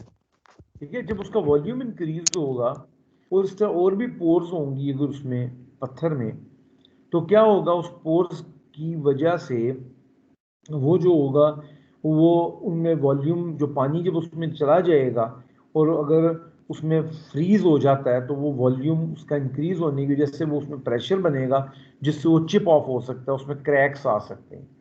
तो सर इसलिए जिस जगह ड्यूरेबिलिटी पर भी। जी सर ड्यूरेबिलिटी ड्यूरेबिलिटी भी कम हो जाएगी। बहुत कम हो जाएगी, बिल्कुल ठीक कहा आपने। तो ये इस वजह से इसको, अगर किसी जगह पे बारिशें हैं और बर्फ भी होती है वहाँ, तो वह कोशिश ये और वहाँ पोरस अगर आपने यूज़ करना है तो फिर आपको प्लास्टर करना पड़ेगा, उसको प्लास्टर करना पड़ेगा। तो फिर आप नॉर्मल किस्म का पत्थर भी यूज़ कर सकते हैं। लेकिन अगर आपके पास पोरस की जगह नॉन पोरस टाइप का पत्थर है तो that can be used on the facing work, even अगर वहाँ बर्फबारी वगैरह भी है तो उधर आप यूज़ कर सकते हैं। तो दैट डिपेंड्स अपॉन कि किस तरह की अपनी जगह पे यूज़ करना है। तो cyclic freezing and thawing of pore water की वजह से होता है। इस साइक्लिक फ्रीजिंग थाइंग ये होती है कि उसमें जब पानी उसमें फ्रीज हो जाएगा तो वो वॉल्यूम उसका इंक्रीज होगा तो थोड़ा सा उसमें हल्का सा एक माइनर क्रैक्स आ जाएंगे। नेक्स्ट टाइम दोबारा उसमें जब पानी आएगा तो वो जब दोबारा फ्रीज हो जाएगा तो वो क्रैक्स बढ़ जाएंगे। तो आहिस्ता आहिस्ता जब वो क्रैक्स बढ़ते जाते हैं तो उनकी वजह से वो चिप ऑफ हो जाता है और क्रम्बलिंग एक्शन यानी वो एकदम टूट जाता है जिसकी वजह पूरा स्ट्रक्चर जो है उसमें इफेक्ट आ सकता है। मिसाल के तौर पर अगर इस तरह का पत्थर आपने यूज़ किया हुआ है किसी लिंटल में तो वो आपकी जो खिड़की की ऊपर वाली जगह है वो टूट सकती है। Seasoning, hardening and weathering effect due to evaporation of quarry sap and formation of crystalline film, 6 to 12 months और proper seasoning। ठीक है, तो आप इसको कभी आप पत्थर वगैरह लेकर आए तो अगर जो पानी जिसके अंदर हो और उसके अंदर इस तरह के क्वेरी की वजह से उसमें कोई और इस तरह की क्रिस्टलाइन, तो उसके अंदर ये होता है कि आप जो पोरस टाइप के होते हैं उन्हें फिर आपको बाहर काट के रखना पड़ता है 2-4 महीने 6 महीने। तो उसके बाद वो प्रॉपरली वो जो पत्थर है वो सीजन होता है और सीजन होने के बाद वो उसकी जो पानी शानी सारा निकल जाता है और वो ड्राई हो जाता है तो फिर आप उसे यूज़ कर सकते हैं। तो नॉर्मली ये इसमें तो 6 से 12 महीने लिखे हैं लेकिन इससे कम के अंदर भी कई दफ़ा हो जाते हैं। ये उन जगहों पे लिखा है जिधर जो है बर्फबारी हो ठंडक हो उस जगह पर उसने लिखा है, लेकिन ताकि वो एक सीज़न जो है बाहर का या गर्मियों का गुजार ले इसलिए उसने लिखा हुआ। Weathering resistant to action of weather, weathering है। रेजिस्टेंट टू फायर, ये ज़रा पढ़ें आप, मैं 1 मिनट ज़रा थोड़ा सा ब्रेक ज़रा 1 मिनट की ले रहा हूँ आप ताकि इसे पढ़ लें।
जी, तो रेजिस्टेंस टू फायर, अगर फायर जो है उसके अंदर अगर कैल्शियम कार्बोनेट या ऑक्साइड ऑफ आयरन और मिनरल्स जिसके अंदर मुख्तलिफ कोएफिशिएंट ऑफ एक्सपेंशन ज़्यादा है, तो वो उनके अंदर रेजिस्टेंस कम होता है, तो इसलिए उनके अंदर अगर ये कम होना चाहिए calcium carbonate, oxides of iron और मिनरल्स जो है उनकी कोएफिशिएंट जिनकी कम है वो जो है वो रेजिस्टेंस टू फायर होंगे। तो मतलब आगे ड्यूरेबिलिटी है कि कॉम्पैक्ट हो, होमोजीनियस हो, लेस अब्जॉर्प्टिव जो है वो ज़्यादा नॉर्मली जिनमें अब्जॉर्प्शन कम होती है वो ज़्यादातर ड्यूरेबल ज़्यादा होते हैं, क्योंकि जब उनमें साल्ट्स वगैरह अगर अंदर चले जाएंगे और पानी चला जाएगा तो कम ड्यूरेबल हो जाएंगे वो। सर एक और बात ये भी है कि आप इन सारी चीज़ों को अगर आप देखें तो एक चीज़ इकॉनमी भी है, जिसके बारे में पहले भी आपको मैंने पढ़ाया है कि क्वेरिंग, ट्रांसपोर्टेशन, ड्रेसिंग, इंस्टॉलेशन, इसकी कॉस्ट भी एक बहुत बड़ा मैटर करती है कि बिल्डिंग स्टोन्स जो है हैव टू यूज इट और नॉट यूज इट, तो that is also deciding, economy is also deciding factor. लेकिन ये भी देखना पड़ेगा कि कौन इस्तेमाल कर रहा है। मिसाल के तौर पर ब्रुनई दारुस्सलाम जो है वो अगर हो, या कुवैत हो, या कोई बहुत बड़ा राजा हो, तो उसके पास पैसों की तो कमी नहीं है। अगर वो आदमी जो है वो अपने घर में अगर वो अपना महल बनाना चाहता है या वो उसके पास वो एक बहुत प्यारी सी बिल्डिंग बनाना चाहता है, तो इट डज़ नॉट मैटर, वो कहीं से उसको कॉस्ट मैटर नहीं करेगी, ट्रांसपोर्टेशन मैटर नहीं करेगी, ड्रेसिंग के लिए भी आदमी आ जाएंगे। जिस तरह पहले ज़माने में उज़्बेकिस्तान और ताजिकिस्तान इन जगहों पर बड़ी प्यारी प्यारी बिल्डिंग्स बनी, इसी तरह टर्की में जब मुसलमान जो थे उनका अरूज था, बड़ी प्यारी प्यारी बिल्डिंग्स वहाँ मुसलमानों ने बनाई और सारी स्टोन से बनाई। तो ये डिपेंड करता है कि आपकी इकॉनमी के ऊपर। एक नॉर्मल आदमी के लिए ये एक बहुत बड़ा बिल्डिंग स्टोन्स को सिलेक्शन के लिए एक बहुत बड़ा एक जो है वो फैक्टर, डिसाइडिंग फैक्टर होता है। लेकिन एक और चीज़ भी है कि बिल्डिंग स्टोन्स की जो ड्रेसिंग है आप करते, इस पर टाइम लगता है, ट्रांसपोर्टेशन पर टाइम, इंस्टॉलेशन पर टाइम, तो ये भी एक मैटर करती है कि क्या है। और दूसरा एक और बात ये कि वो कितना अवेलेबिलिटी उसकी कितनी है। आपने एक बिल्डिंग जब बनानी शुरू करनी है तो आपने पहले देख लेना है कि उसका एस्टिमेट लगा लेना है कि उसकी कितनी, आपको वो मटेरियल कितना चाहिए, वो पत्थर कितना चाहिए आपको, फिर उस पत्थर से आप उसको कैलकुलेट कर सकते हैं कि उतना आपको अवेलेबल भी होगा कि नहीं होगा। क्योंकि अगर आप उसे कह रहे हैं और वो 2-3 कलर्स के अंदर आप कह रहे हैं तो वो हो सकता है खूबसूरती उस बिल्डिंग की ना उतनी रहे, तो वो आपने देखना है। आगे है कि एवेल्यूएशन ऑफ द स्टोन्स, के आपने जो स्टोन्स हैं उनको एवेल्यूएट किस तरह करना है। तो एवेल्यूएट करने के लिए आप एक नॉर्मल जो प्रोसीजर है वो है टेस्टिंग का, कि आप उसकी टेस्टिंग करते हैं।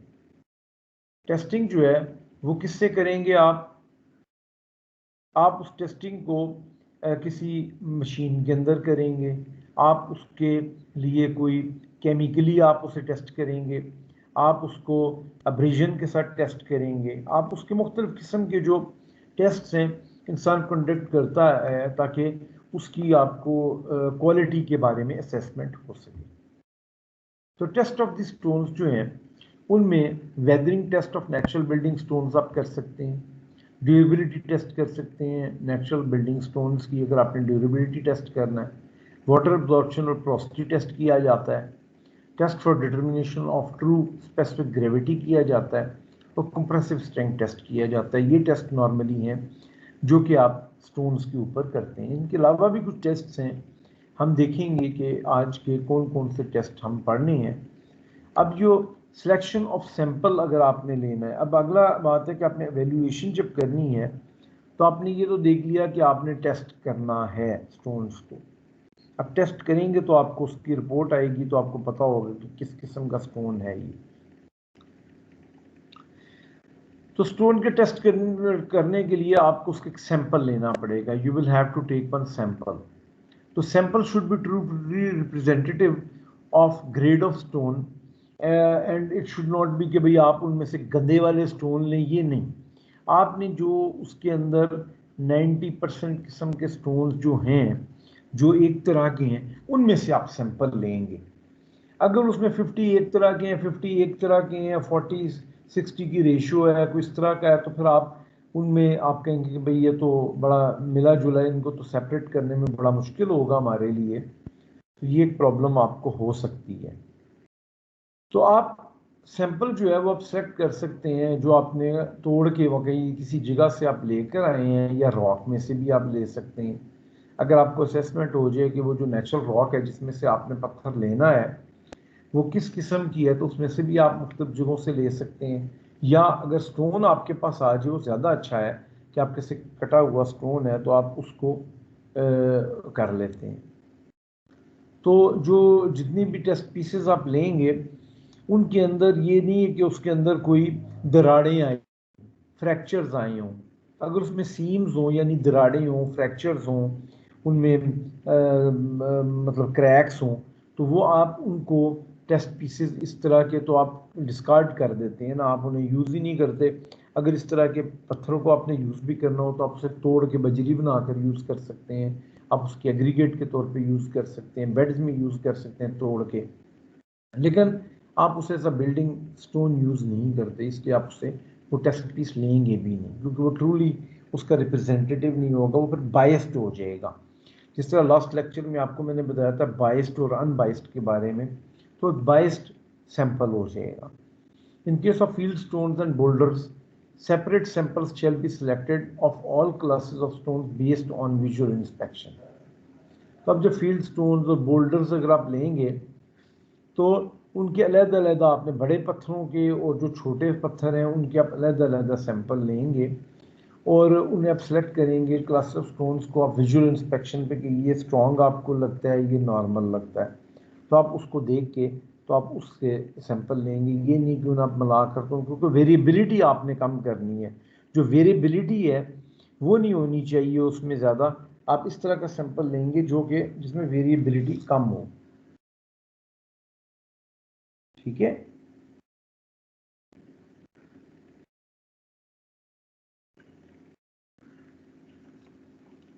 अच्छा, अब हम इसके बाद आगे जो जाएंगे वेदरिंग टेस्ट पर। अब हम गए, हमने जिस तरह पहले पढ़ा था कि weathering test of natural buildings को, अभी हमने क्या पढ़ा है, हमने इसको देखा कि सिलेक्शन आपने सैंपल किस तरह किया जाता है, तो सैंपलिंग के बारे में हमने पढ़ लिया। अब हम वेदरिंग टेस्ट के बारे में जाते हैं। तो उसमें आप स्पेसिमन लेते हैं 5 सेंटीमीटर डायमीटर का, 5 सेंटीमीटर हाई सिलेंडर लेते हैं, या 5 सेंटीमीटर या 5 सेंटीमीटर के आप क्यूब्स भी ले सकते हैं। तो आप उसके smooth finished edges rounded to 0.3 centimetre आप कर सकते हैं।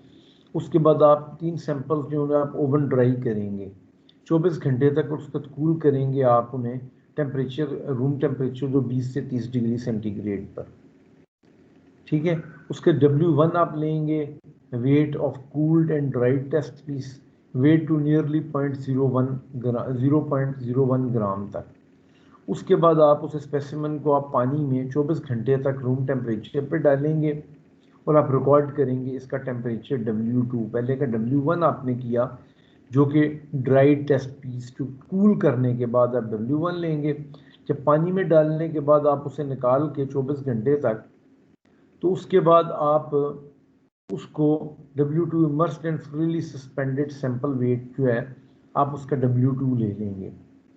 अब आप उसको पानी के अंदर जब आप करके तो लेंगे तो W2 आ जाएगा, तो रिमूव करेंगे स्पेसिमन को पानी में से, उसकी आप सरफेसेस जो होती हैं उनको आप ज़रा वाइप कर देंगे, यानी बिल्कुल चूसना नहीं है, उसको वाइप करेंगे।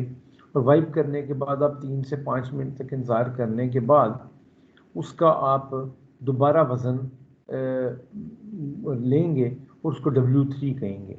जब आपने W1, W2 और W3 ले लिया तो उसके बाद आप स्पेसिमन को ग्लास डिश में solution of 25 millimetre of water and 2 gram of powdered gypsum जो है उसके अंदर आप उसे डाल देंगे। यानी अगर आपका ज़्यादा मिलीलीटर अगर आप पानी आप लेंगे तो उसमें उसी हिसाब से आपने पाउडर्ड जिप्सम भी ज़्यादा डालना है। उसको आप 5 घंटे तक 105 जमा -5 डिग्री सेंटीग्रेड के अंदर आप उसको रखेंगे ओवन में। तो उससे ये होता है कि जिप्सम पाउडर जो होता है वो ड्राई हो जाएगा। ठीक है, यानी आपने उसमें जब डालेंगे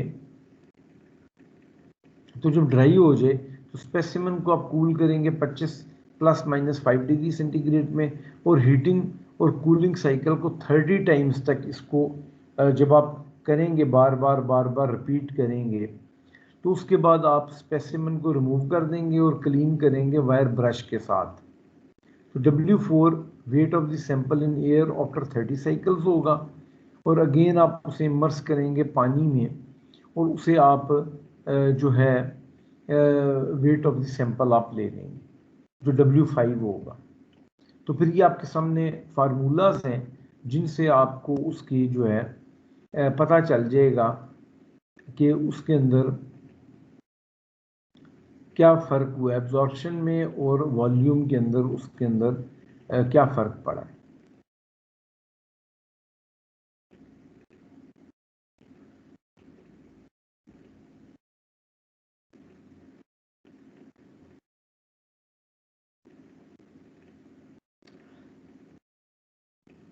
तो वॉल्यूम आप किस तरह निकाल रहे हैं, आप डेंसिटी से उसे डिवाइड करके, तो ये उसके फार्मूलाज हैं जिसकी वजह से आप जब उसे यूज़ करेंगे तो आपको उसका वॉल्यूम का फ़र्क पता चल जाएगा। तो इंक्रीज इन वॉल्यूम जो होगा वो आप उसके बाद उसका निकाल लेंगे। तो ये एक उसका प्रोसीजर है जो उसने बताया हुआ है। ड्यूरेबिलिटी टेस्ट जो है उसके अंदर आप 5 सेंटीमीटर डायमीटर या 5 सेंटीमीटर हाई सिलेंडर और 5 सेंटीमीटर के क्यूब्स भी ले सकते हैं, जिस तरह पहले वाले लिए थे। उन्हें स्मूथ फिनिश करेंगे, एजेस राउंडेड टू 0.3 सेंटीमीटर तक आप उसको एजेस को भी रिमूव कर देंगे ताकि वहाँ से वो टूट के ना गिरे। तो एटलीस्ट 3 सैंपल्स को आप 24 घंटे तक ड्राई करेंगे, जिसको W1 कहेंगे। सैंपल सस्पेंड करेंगे सोल्यूशन में सोडियम सल्फेट डी का हाइड्रेट जो है उसके अंदर आप डालेंगे, और 18 घंटे तक रूम टेम्परेचर में आप उसको सस्पेंड करके रखेंगे। तो सैंपल जो होते हैं उसके बाद आप निकाल के तो 30 मिनट्स तक हवा के अंदर ड्राई करेंगे, और उसके बाद उन्हें फिर आप ओवन ड्राई करेंगे 24 घंटे तक 105 ± 5 डिग्री सेंटीग्रेड तक। उसके बाद इनको कूल करेंगे रूम टेम्परेचर पर कंप्लीट 1 साइकिल तक। तो weight W2 at the end of every 5th cycle noted, और उसके बाद 30 साइकिल्स कंप्लीट करेंगे। तो durability W1 - W2 upon W1, यानी उसमें जितना लॉस हुआ होगा परसेंटेज में वेट में, तो वो इंटू 100 करके तो आपको उसका चेंज इन वेट परसेंटेज में आ जाएगा कि कितनी उसमें है। तो वही उसकी ड्यूरेबिलिटी होगी कि वो कितना ड्यूरेबल है, कि उसमें कितना लॉस हुआ है, हम वो चेक कर रहे हैं बेसिकली।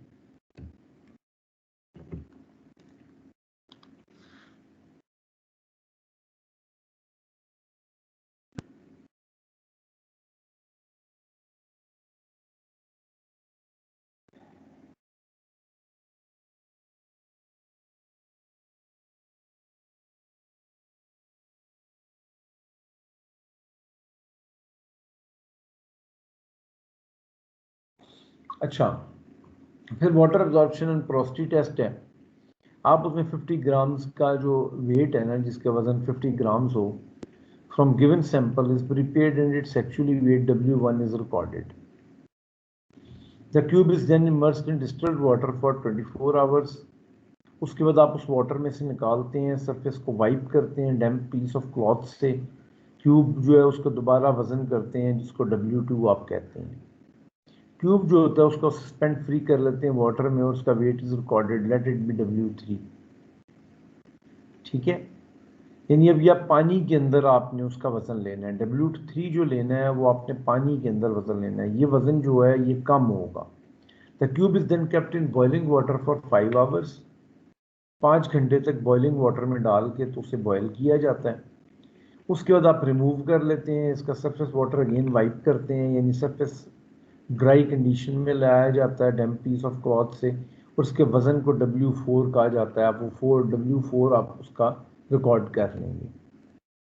अब percentage absorption by weight after 24 hour W2 - W1 upon W1 into 100, यानी W2 जो है वो क्या था जो अपने सरफेस ड्राई है। ठीक है, और उससे पहले जो था वो 50 ग्राम्स अगर आपने लिया तो 50 ग्राम्स उसका वजन होगा। 50 ग्राम से ज़्यादा कम भी हो सकता है, लेकिन नॉर्मली वो उसने कहा कि 50 ग्राम ले, आप 100 भी ले सकते होंगे, लेकिन 50 ग्राम स्टैंडर्ड किया हुआ है उन्होंने कि ये होगा, तो उससे ज़रा आपको बेहतर यानी कंपैरिजन में रहेगा रिजल्ट जो है। तो वो आप करने के बाद जब उसका W2 minus W1 upon W1 divided by W1 into 100 जो है, इससे परसेंटेज एब्जॉर्प्शन आफ्टर 24 आवर्स आ गई, और absorption by volume after 24 hours W2 minus W1 upon W2 minus W3, यानी वो जो उसने आपने इसको आपने जब W3 जो था वो था cube suspended freely in water and weight is recorded, वो W3 होगा जो कम होगा, तो वो W2 minus W1 upon W2 minus W3 into 100 ये एब्जॉर्प्शन आ जाएगी, यानी उसकी जो पोर्स में जो पानी चला गया है तो वो बताएगा। और पोरोसिटी बाय वॉल्यूम जो है वो W4 minus W1 upon W2 minus W3 into 100 जो है वो होगा, और फिर वो आप उससे water absorption divided by porosity से आपको सैचुरेशन कोएफिशिएंट भी एक मिल जाता है। अगर ट्रू स्पेसिफिक ग्रेविटी है वो टेस्ट है, ये भी इसी तरह आप इसको पढ़ लीजिए।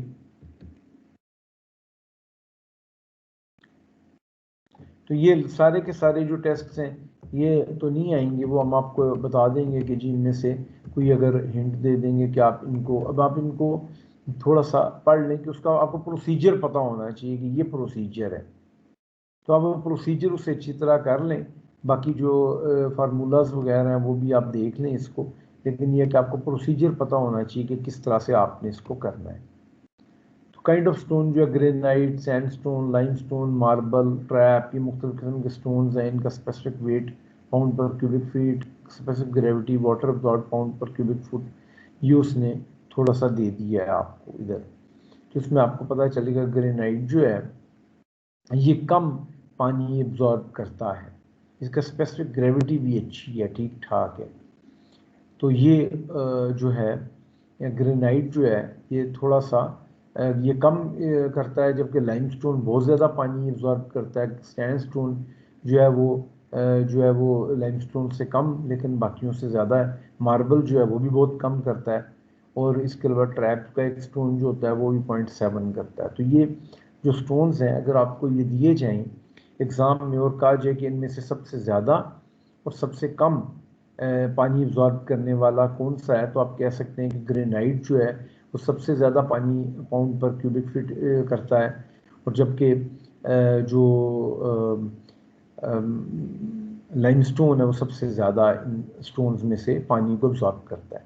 समझ आ रही है ना आपको इस बात की? Yes sir. आगे कंप्रेसिव स्ट्रेंथ टेस्ट जो है ये बड़ा इजी है। इसमें 40 millimetre by 40 millimetre by 40 millimetre का आप जो है वो क्यूब साइज ले सकते हैं, ज़्यादा भी ले सकते हैं आप, 4 inch by 4 inch by 4 inch भी ले सकते हैं, इसमें कोई हद तो नहीं है। लेकिन नॉर्मली है कि आपने अगर उसको होमोजीनियस एक लेना है तो आप ये छोटा पीस भी ले सकते हैं। उसके बाद उसकी जो लोड बेयरिंग सर्फेसेस हैं उनको बिल्कुल हॉरिजॉन्टल यानी और बाकियों से परपेंडिकुलर यानी प्रॉपरली वो, अदरवाइज उसमें आप क्या करते हैं कि प्लास्टर ऑफ पेरिस या कोई और आप हार्डर मटेरियल से भी उसको ड्रेसिंग कर लेते हैं।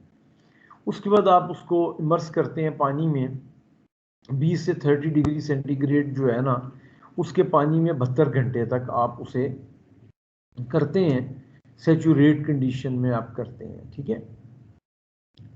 तो उसके बाद आप उसे ओवन ड्राई कर लेंगे 105 प्लस माइनस 5 डिग्री सेंटीग्रेड में 24 आवर में, और उसके बाद आप उसे कूल कर लेंगे।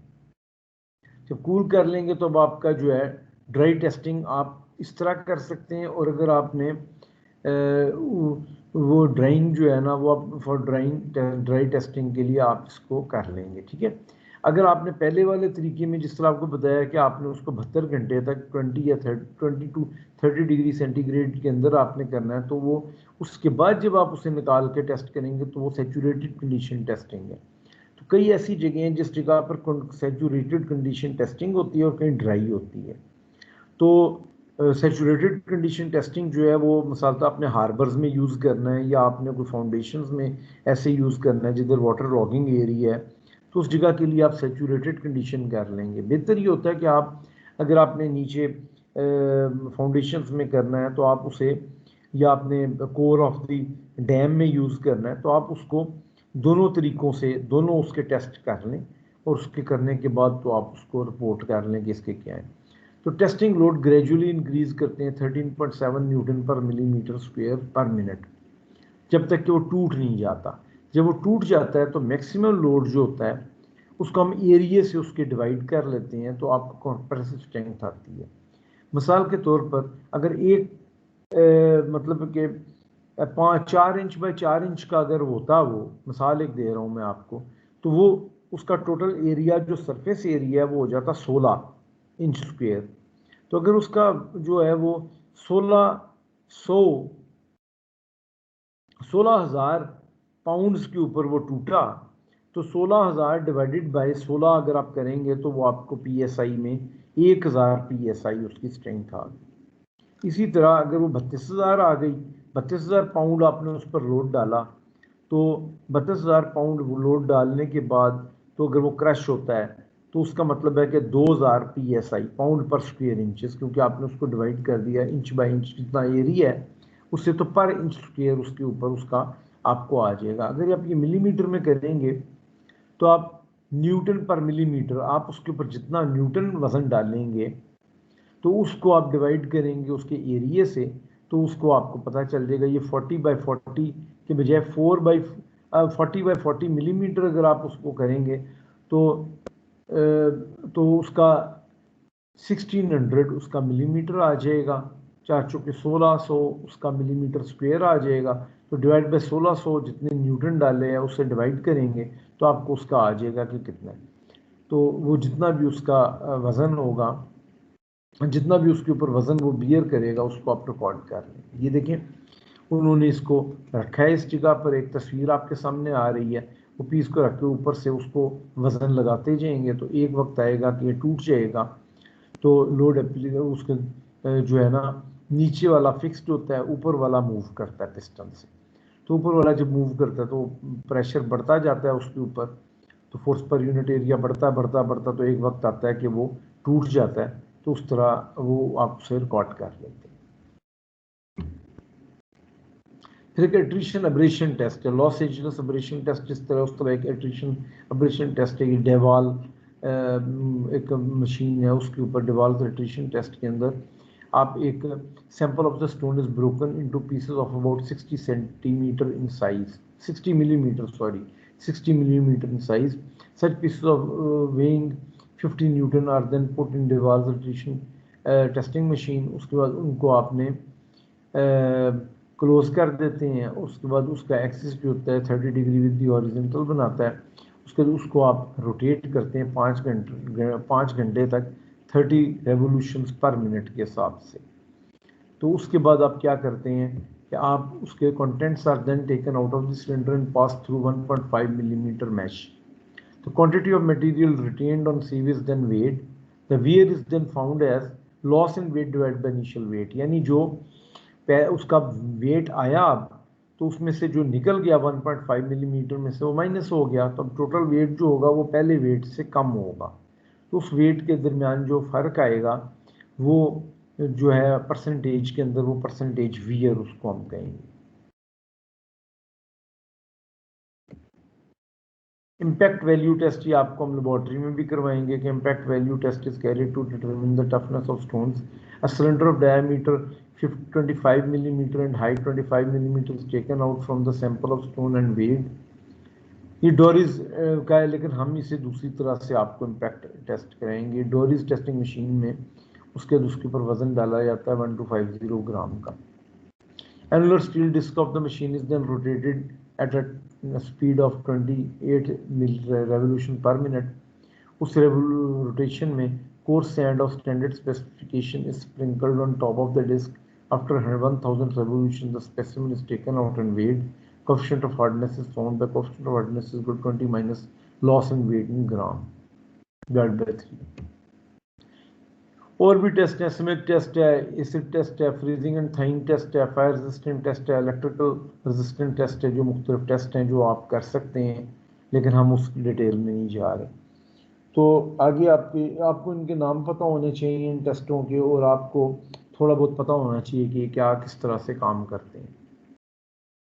आगे क्वेरिंग ऑफ द स्टोन्स है कि आपने जो पत्थर निकालने हैं वो किस तरह से आपने निकालने हैं। ठीक है, क्वेरिंग क्या है ये जरा पढ़िएगा।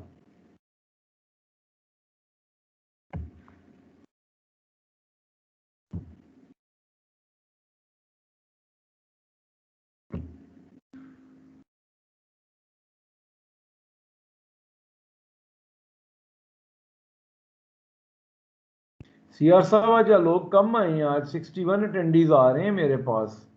यस सर, बहुत एब्सेंट है, काफी ज्यादा सर एब्सेंट है। ये क्या मसला हो गया है? सर सेक्शन ए के तो काफी ज्यादा अंदर, सेक्शन बी के काम है। चले रिकॉर्ड हो रहा है लेक्चर, सेक्शन वो ए ले के लेंगे सारे क्या है इसमें। जी यार ने बताया ही नहीं था, इस वजह से बच्चे कम आए हैं। यार हमेशा जुमे को ही होता है लेक्चर, आपको पता ही है। जी सर, मैंने कहा था कि 9:30 बजे तक तकरीबन होता है लेक्चर। सबको पता जी था 9:30 बजे तक होता है जुम्मे वाले दिन। जी, तो मैंने तो 10 बजे इसीलिए रखा था कि आप लोग जो है आराम से, जिन्होंने तैयार होना है वो तैयार हो जाएं। आगे जुमे की नमाज होती है ना, तो कई लड़के नहीं हो सकते। चलो 10 बजे नहीं तो 10:30 तक तो आ जाते वो लड़के, 11 बजे तक आ जाते, वो आए ही नहीं है। अब्दुल्ला बशीर साहब आ गए, जुनैद रमजान साहब आ गए, बाकी तला साहब तो हमेशा होते हैं। शायद यार इरफान साहब भी आ गए, पिछली दफा मेरे ख्याल इनको आखिर में जाना पड़ गया था शहर यार को। सो वो नेट प्रॉब्लम आ गया था इस वजह से।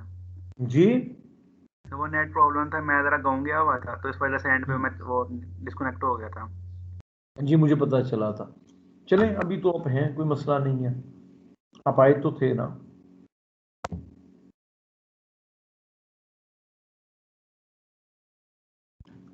क्वेरी उस जगह को कहते हैं जिस जगह से स्टोन को ऑब्टेन किया जाता है, डिगिंग से, ब्लास्टिंग से, जिस भी तरह से, तो उसको क्वेरी कहा जाता है।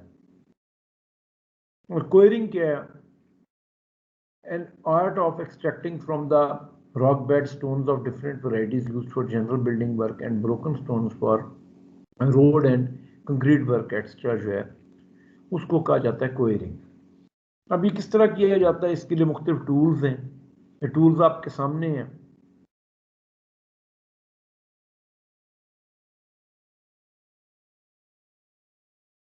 वेज है, पिन है, हैमर है, फिर इसके अलावा रैचेट बोरिंग मशीन है। ये बोरिंग मशीन है, इससे थोड़ा सा उसके अंदर सुराख करके उससे बोरिंग की जाती है, जिस तरह ड्रिल मशीन है उस तरह आप कह लें। उसके उसमें फ्यूज लगा के तो ब्लास्टिंग के काम आता है ये। और भी कामों में इसे यूज़ कर सकते हैं। इससे आप बोरिंग करके उसके अंदर फिर आप लकड़ी वगैरह लगा के उससे भी तोड़ा जाता है। ड्रिल है, डिपर है, टेम्पिंग बार है, प्राइमिंग नीडल है, जंपर है। ये आई जंपर, थोड़े वो अपना छेनी की तरह की चीज़। क्रोबार, ये लंबी सी जो है इसके पीछे ये बना हुआ है। फिर चिजल पॉइंटेड वेज है ये। फिर क्लेइंग आयरन, ये मुख्तलिफ किस्म की चीज़ें हैं। एच देखें आप, प्राइमिंग नीडल, इस तरह की मुख्तलिफ चीज़ें जो कि आप क्वेरिंग टूल्स हैं जिनको आप यूज़ करते हैं। यानी आपके जो मुलाजम यूज़ करेंगे, जो आप वहाँ काम करेंगे, तो वो लोग ये कर सकते हैं। तो क्वेरिंग मेथड है, डिगिंग और एक्सकेवेशन मेथड है, और हिटिंग मेथड है। ठीक है, डिगिंग और एक्सकेवेशन कई दफ़ा स्टोन्स भरी हुए होते हैं अर्थ में। मिसाल के तौर पर किसी जगह से कोई नाला गुजर रहा था या किसी जगह से कोई रिवर गुजर रहा था, तो वहाँ सारे पत्थर थे। तो with the passage of time जो है वो उसने अपना मिंडरिंग हुई रिवर की, उसके बाद उसने अपना कोर्स जो है चेंज कर लिया, तो वो दूसरी जगह के ऊपर सारे वो पत्थर पत्थर पत्थर जो वो उस जगह पे थे, तो आपने एक्सकेवेशन कर ली या डिगिंग की और आपने उन स्टोन्स को लूज करके तो आपने उन्हें निकाल लिया, पिक एक्सिस से, क्रोबॉर से, चिजल से, हैमर से, तो वो भी क्वीनिंग का मेथड है। या किसी जगह पे नीचे स्टोन की बेड थी तो आपने उसको तोड़ के तो वहां से भी निकाल लिया। दूसरा एक तरीका का होता है हीटिंग मेथड। स्मॉल थिन और रेगुलर ब्लॉक ऑफ स्टोन्स आपने अगर रॉक्स में से निकालना है, जैसे ग्रेनाइट और ग्नीस अगर आपने निकालना है तो उसके लिए हीटिंग मेथड होता है। उसमें होता है कि heap of fuel is piled and fired on the surface of the rock in small area, और दो consecutive layers of the rock separate because of uneven expansion of the two layers। तो उनमें जो अब गर्म होता है, वो गर्म होने से वो एक्सपेंड करेगा तो वो वहाँ उसमें एक जो है वो क्रैक आ जाएगा। जब क्रैक आ जाएगा उसे, तो उसके बाद फिर आप उसके लूजन रॉक पोर्शन जो हैं उनको आप पीसेस में डिजायर्ड साइज में जो लूज हो गया उसको काट लेते हैं और रिमूव कर लेते हैं with the help of pick axes और क्रोबार्स। समटाइम्स ये होता है कि intermediate layers are to be separated from the top and bottom layer, नीचे वाली लेयर्स को आपने करना है। उसके बाद ये होता है कि उस वो दरमियान वाली लेयर है उसको आप इलेक्ट्रिकली उसको आप गर्म करेंगे, और उसमें जब एक्सपेंशन होगी तो उसकी वजह से ऊपर और नीचे लेयर जो है उससे वो सेपरेट हो जाता है। वेजिंग मेथड जो है उसके अंदर ये होता है कि एक और मेथड जो है वो वेजिंग है। देखिए पहले आपने पढ़ा डिगिंग मेथड, हीटिंग मेथड, अब वेजिंग मेथड है। और वेजिंग मेथड जो है ये नॉर्मली वो मेथड है जो कि मुख्तलिफ पुराने ज़माने में यूज़ होता रहा। फिर इसके अलावा एक blasting method, boring blasting method भी एक और मेथड है जिसमें बोरिंग और चार्जिंग होती है, और टैंपिंग और फायरिंग भी इसी के हैं जिनमें आप एक्सप्लोसिव यूज़ करते हैं। और ब्लास्टिंग के अंदर फिर आपको प्रिकॉशंस भी देनी पड़ेंगी, और फिर आपको स्टोरेज ऑफ एक्सप्लोसिव के ऊपर भी आपको देखना पड़ेगा कि आपने उसे किस तरह से उसे स्टोर करना है।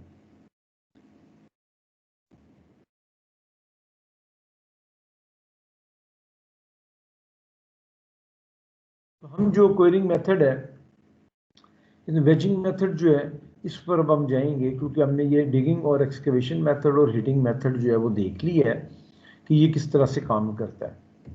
अब हम वेजिंग मेथड, ये वेजिंग मेथड जो है that has been used for centuries and centuries. तो ये जो क्या इसका नाम है, इजिप्शियंस जो थे वो इस मेथड से, और इसके अलावा पुरानी जितनी भी तहजीबें थी वो वेजिंग मेथड से पत्थर जो है वो निकालते थे। इराम मिस्र जिस तरह इस तरह एक मिस्री जो थे वो एक और चीज़ भी बनाते थे जिसको कहते थे ओबेलिस्क। आप लोगों को पता है ओबेलिस्क का?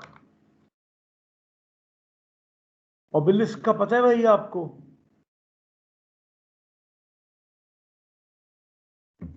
No sir. No sir. अच्छा, मैं आपको भी बताता हूँ ये ओबेलिस्क के बारे में। जी मां शफीक साहब, आपकी तस्वीर बड़ी आ गई थी।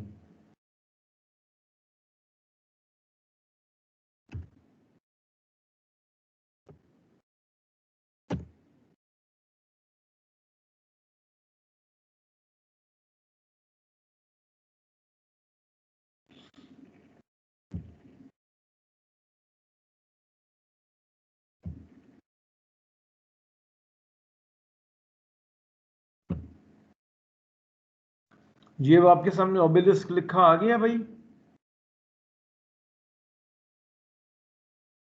जी सर। Yes sir. ये ओबेलिस्क जो है ये basically is a tall four-sided narrow tempering monument which ends in a pyramid-like shape or pyramidion at the top। ये बेसिकली एक इसकी तस्वीर में आपको दिखाता हूँ।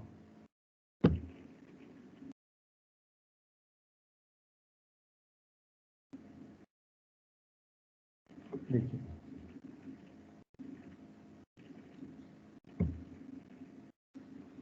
आपके सामने तस्वीर आ गई है जी? Yes sir. यस सर आ गया। Yes sir. ये देखें, ये इसमें अगर आप गौर से देखें तो ये खुद भी, इसमें भी थोड़ी सी स्लोप है ऊपर तक, और ऊपर भी इसके ऊपर एक पिरामिड सा भी बना हुआ है। अब ये जो है इसको ओबेलिस्क कहते हैं। तो वो जो इजिप्शियंस थे वो ये कहते थे कि जी ये जो है ये बड़ा ज़बरदस्त है और इसकी वजह से हमें जो है ना कई चीज़ों से बचाव होगा। मतलब है कि ये कोई आफात होंगी, कुछ हो रहे हैं तो उनसे इनका था। इसी तरह ग्रीक्स जो थे उन्होंने इसका नाम ऑबेलिस्कोज रखा, ठीक है। और लैटिन में और इंग्लिश में भी इसी तरह ऑबेलिस्क का नाम आ गया। ये एक ही पत्थर से बने होते हैं, सिंगल स्टोन से। और आजकल जो है वो ज़्यादा स्टोन से भी उन्हें काट के बनाया जा सकता है। ये देखिए आप, लग्जर, ये लग्जर के अंदर एक टेम्पल है, pylon of the temple of Luxor with the remaining Luxor obelisk in front, ठीक है। तो इस तरह का एक जो है वो पेरिस के अंदर वो किसी ने यानी वो ले गए थे, और एक जो है वो ये अभी यहाँ आपको लग्जर के अंदर ये नजर आएगा। लग्जर एक जगह है वहाँ ना, ये अलमतारिया डिस्ट्रिक्ट है, वो उसके अंदर ये एक लगा हुआ है जो कि फेरो, ओबेलिस्क ऑफ फेरो इसे कहते हैं। इसी तरह से और भी बहुत सारे दुनिया में हैं जिसके अंदर से एक क्लोपेट्रा नीडल भी उसे कहा जाता है। ये देखिए क्वीन हेशपतूत है, क्वीन हेशपतूत के फॉलन ओबेलिस्क जो है वो ये उन्होंने ये दिखाया हुआ है, ठीक है। ये इस जगह पर भी मैं गया हुआ हूँ, अपना ये क्वीन हेशपतूत की जगह पर भी मैं ये विजिट किया था। फिर इसके अलावा जो पहले आपको ये दिखाया लग्जोर, तो लग्जोर भी मैं गया था, ये भी मैंने देखी हुई है जगह। तो इसके अलावा ये देखिए ओबेलिस्क ऑफ, ये तो टर्की के अंदर एक है, ठीक है, इस्तांबुल में। ये वहाँ लेकर गए होंगे, उन्हें तोहफा दिया होगा किसी ने।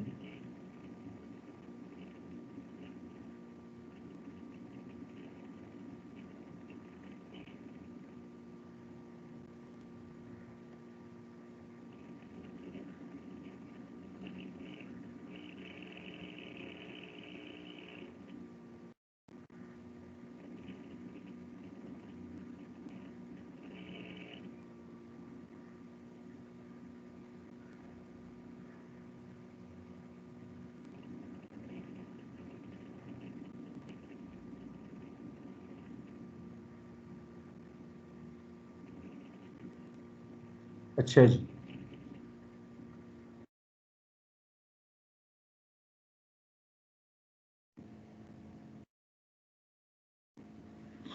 सर एक वॉशिंगटन मॉन्यूमेंट भी है, वो भी एक सर ओबेलिस्क ही होगा ना, क्योंकि वो मैंने जी मूवी जी, में वो देखा भी था एक। ओबेलिस्क है, बिल्कुल है। वो जो लॉन्ग आइलैंड के ऊपर है जिसकी बात आप कह रहे हैं, जो न्यूयॉर्क के पास है, जी न्यूयॉर्क सर। के पास भी है ना वो, जी जी तो वो सर। भी है, वो भी ओबेलिस्क है, बिल्कुल है वो ओबेलिस्क। तो वो इसी तरह से ये जो है वो आपको अगर आप अनफिनिश्ड ओबेलिस्क हैं।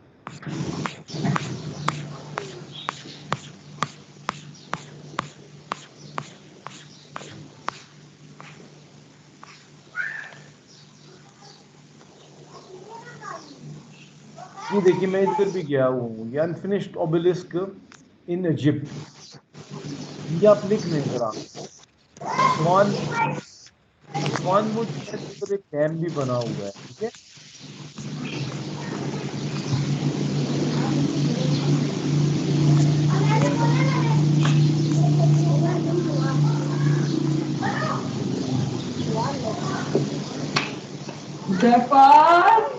हुज़ैफा भैया आपकी आवाज आ रही है पीछे से, आपकी मामा आपको कह रही हैं कि पढ़ाई कर लो।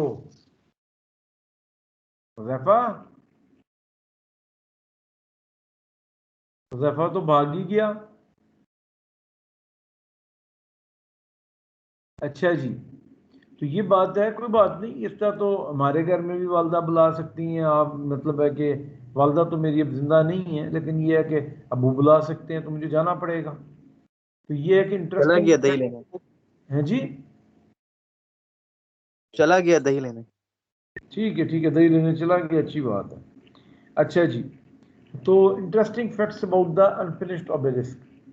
The rock which was used in the construction of the was taken from the southern part of Egypt। वो सारा उन्होंने उसके, तो आप इसको जरा देखिए, ये जो अनफिनिश्ड ओबेलिस्क ऑफ असवान है ना, इसके बारे में भी आप देख सकते हैं। तो ये इन्होंने असल में बनाया, इसे काटना शुरू किया था इन्होंने, लेकिन जब ये काट रहे थे उसके बाद क्या हुआ कि उसमें उन्हें पता चला कि ये कट ही नहीं सकेगा। ये देखिए, ये इन्होंने सारा क्वेरिंग कर रहे थे ना जमीन में, ये पहाड़ी में से ऊपर से जा चुके थे पहले 2-3, तो ये नीचे जब गए तो इसमें ये क्रैक सा एक उन्हें पता चला कि क्रैक आ सकता है। ये सबसे बड़ा इन्होंने ऑबेलिस्क बनाना था, तो वो नहीं हो सकता। बाद में जो बाद की तहजीबें आई उन्होंने भी कोशिश की कि इसको निकाला जाए, लेकिन ये नहीं निकाला जा सकता क्योंकि इसमें कोई प्रॉब्लम थी जिसकी वजह से ये निकल ही नहीं सकता था इंटैक्ट। तो फिर later on then what they did कि उन्होंने इसको निकालना मौकूफ़ कर दिया। तो ये एक, जब भी आप जाएंगे इजिप्ट में आसमान साइड पर, तो वहाँ आपको ये ज़रूर इधर लेकर जाएंगे जो अच्छे टूर वगैरह वाले हैं, ताकि आपको इसका पता चल सके। ज़रा 1 मिनट आप ब्रेक दें मुझे, आप इसको देखें।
ठीक है जी, तो आप ये अनफिनिश्ड ओबेलिस्क आपने देख लिया, तो आप इसको देख लीजिए। तो अभी हम इसके बाद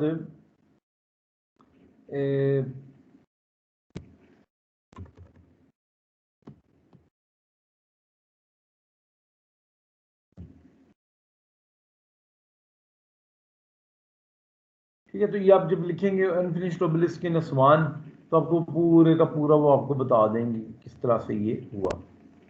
ठीक है, उसकी कितनी लेंथ है और वेट कितना है और क्या था, तो ये सारी चीज़ें आप इधर से पढ़ लीजिएगा। ठीक है, अच्छा अब हम जाते हैं अपने उस पे लेक्चर पे।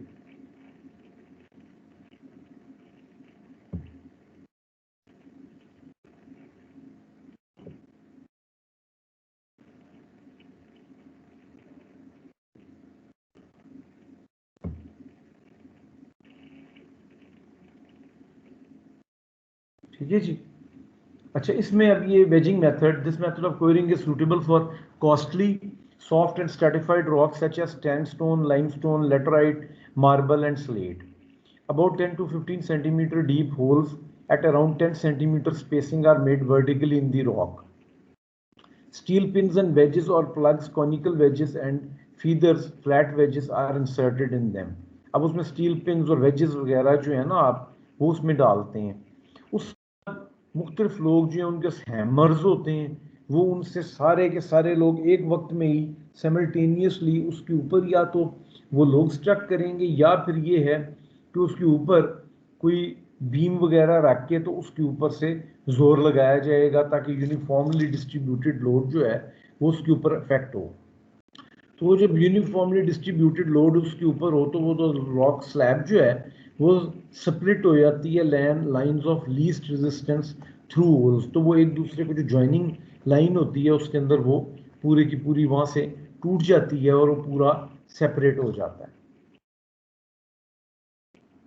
क्योंकि 10-10 सेंटीमीटर की स्पेसिंग पर होते हैं और ये 10 से 15 सेंटीमीटर डीप होल्स होते हैं, उन पर जब स्ट्रक होता है तो वो पूरी एक ही लाइन जिस तरह आपने उसे काटना होता है उस तरह से वो कट जाते हैं। तो सॉफ्ट रॉक के अंदर ड्राई वुडन पैक्स जो हैं उनको आप जगह डाल दें और डालने के बाद आप उसके अंदर पानी डाल दें तो उससे क्या होगा कि वो जो पैक्स हैं वो स्वेल करेंगे। When they will be wet and they will swell, तो उससे वो उनके ऊपर जो प्रेशर है वो यूनिफॉर्मली एक तरह से वो उसके ऊपर करेगा, जिसकी वजह से जो रॉक्स हैं वो लाइन ऑफ द होल्स के अंदर वो टूट जाएंगे। और वेजेस जो हैं उसके बाद उनको आप प्लेन ऑफ क्लीवेज जो है उनके अंदर joint of the two layers हैं उनके अंदर रखकर जब आप उनको वो हैमर करेंगे तो उस तरह वो पूरी की पूरी स्लैब जो है वो डिटैच हो जाएगी और वो आप उसे क्रोबॉर्स रोलर्स वगैरह से आप उनको अलहदा कर लेते हैं। तो इस मेथड के अंदर ये है कि आपकी बहुत कम वेस्टेज होगी और स्लैब जो आपको रिक्वायर्ड साइज़ की है और शेप की वो आप क्वेरी कर लेंगे तो वो आप उसे निकाल लेंगे। तो इसी तरह से जो महल वगैरह के लिए जो स्लैबें उन्होंने निकालनी होती थी तो वो निकाल लेते थे। देखिए तस्वीर आपको दिखाई गई है कि वो क्रैक्स पूरे आपने पहले लगा लिए, क्रैक्स नहीं आपने वो होल सारे कर लिए, होल्स करने के बाद उनके अंदर पिन डाल दी और पिन डालने के बाद तो आपने उसके ऊपर से जोर लगाया और या नीचे से वेज लगाया तो आपको पूरी स्लैब एक निकल आई।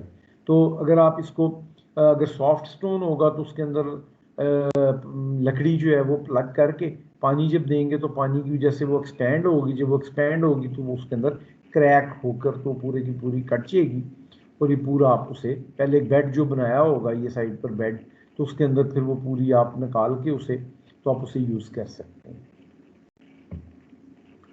ये देखिए उसे पैकिंग कर रहे हैं कि उसके ऊपर ये सारे लगा रहे हैं और उसके बाद फिर साइमल्टेनियसली उसके ऊपर अगर जोर लगाएं तो वो क्रैक हो सकती है। ये देखिए मुख्तलिफ किस्म की वो जब उसने क्रैक्स की है तो क्रैक करने के बाद उन पिन से उसके बाद ये आपको ये पूरी स्लैब्स जो हैं इस तरह की निकल आएंगी जो आपके सामने नज़र आ रही हैं आपको तस्वीर में। फिर एक ब्लास्टिंग मेथड है। ब्लास्टिंग मेथड के अंदर ये है कि हार्ड और compact rock is blasted out using explosive techniques comprising boring, charging, tamping and firing. तो बोरिंग जो है वो ये कि drilling of holes in rocks using jumper, manual drilling और machine drilling using pneumatic, air pressure जो है उससे आप करके वो ड्रिलिंग कर लेते हैं, या मैकेनिकल पावर यानी ड्रिल से।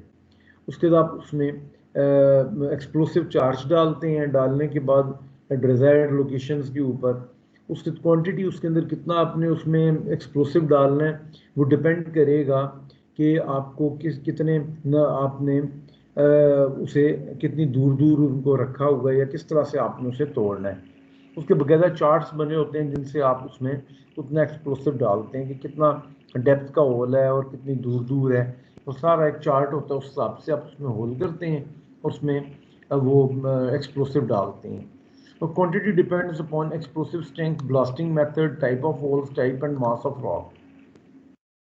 तो क्या वो नॉर्मली वो कहते हैं कि गन पाउडर या डायनामिट एक्सप्लोसिव ग्राम्स में जो है that is equal to square of length of line of least resistance metre में डिवाइड बाय 0.008, वो ग्राम्स में आपको पता चल जाता है कि वो कितना आपने उसे तोड़ना है। फिर टैंपिंग आप करते हैं कि उसके बाद आप उसमें प्राइमिंग चार्ज लगाते हैं, डेटोनेटिंग केबल लगाते हैं जिसे कॉर्डाइट कहते हैं। उसके बाद उसे सील कर देते हैं आप, ताकि उसमें से गैसेज एस्केप ना करें। तो उसके ऊपर आप कोई वैक्स टाइप की वो चीज़ होती है वो लगा के उसे आप बंद कर देते हैं। उसके बाद आप उसे इलेक्ट्रिकल या नॉन इलेक्ट्रिकल तरीके से या फ्यूज़ इग्निशन से आप उसे आग लगा देते हैं, तो फ्यूज़ वो सारे का सारा वो वायर जो जल के उससे भी हो सकती है। और इसके अलावा आप है उन पीछे इलेक्ट्रिकल चार्ज से भी उसे तोड़ सकते हैं। तो ये जो सारे के सारे मुख्तलिफ किस्म के कंपोजिशन और characteristics of various blasting powders जो है उनकी सूटेबिलिटी जो है वो 3.4 पेज 64 डगल की जो बुक है उसके अंदर आपको वो मिल जाएगा। आगे ब्लास्टिंग की प्रिकॉशंस के हैं, उसके अंदर ये है, ये आप याद कर लें अच्छी तरह से कि ब्लास्टिंग की क्या प्रिकॉशंस होंगी ब्लास्टिंग मेथड में। Blasting should not be carried out in late evening or early morning. Blasting should be made public with sufficient time allowed to retire to safe distance. 200-meter radius danger zone should be marked with red flags. First aid should be made available. Proper record of number of charges prepared, fired and exploded to account for misfires. और उसके बाद explosive should be handled carefully. Detonators and explosives should not be stored and kept together, वरना वो धमाका कर सकते हैं। Cartridges should be handled with rubber gloves.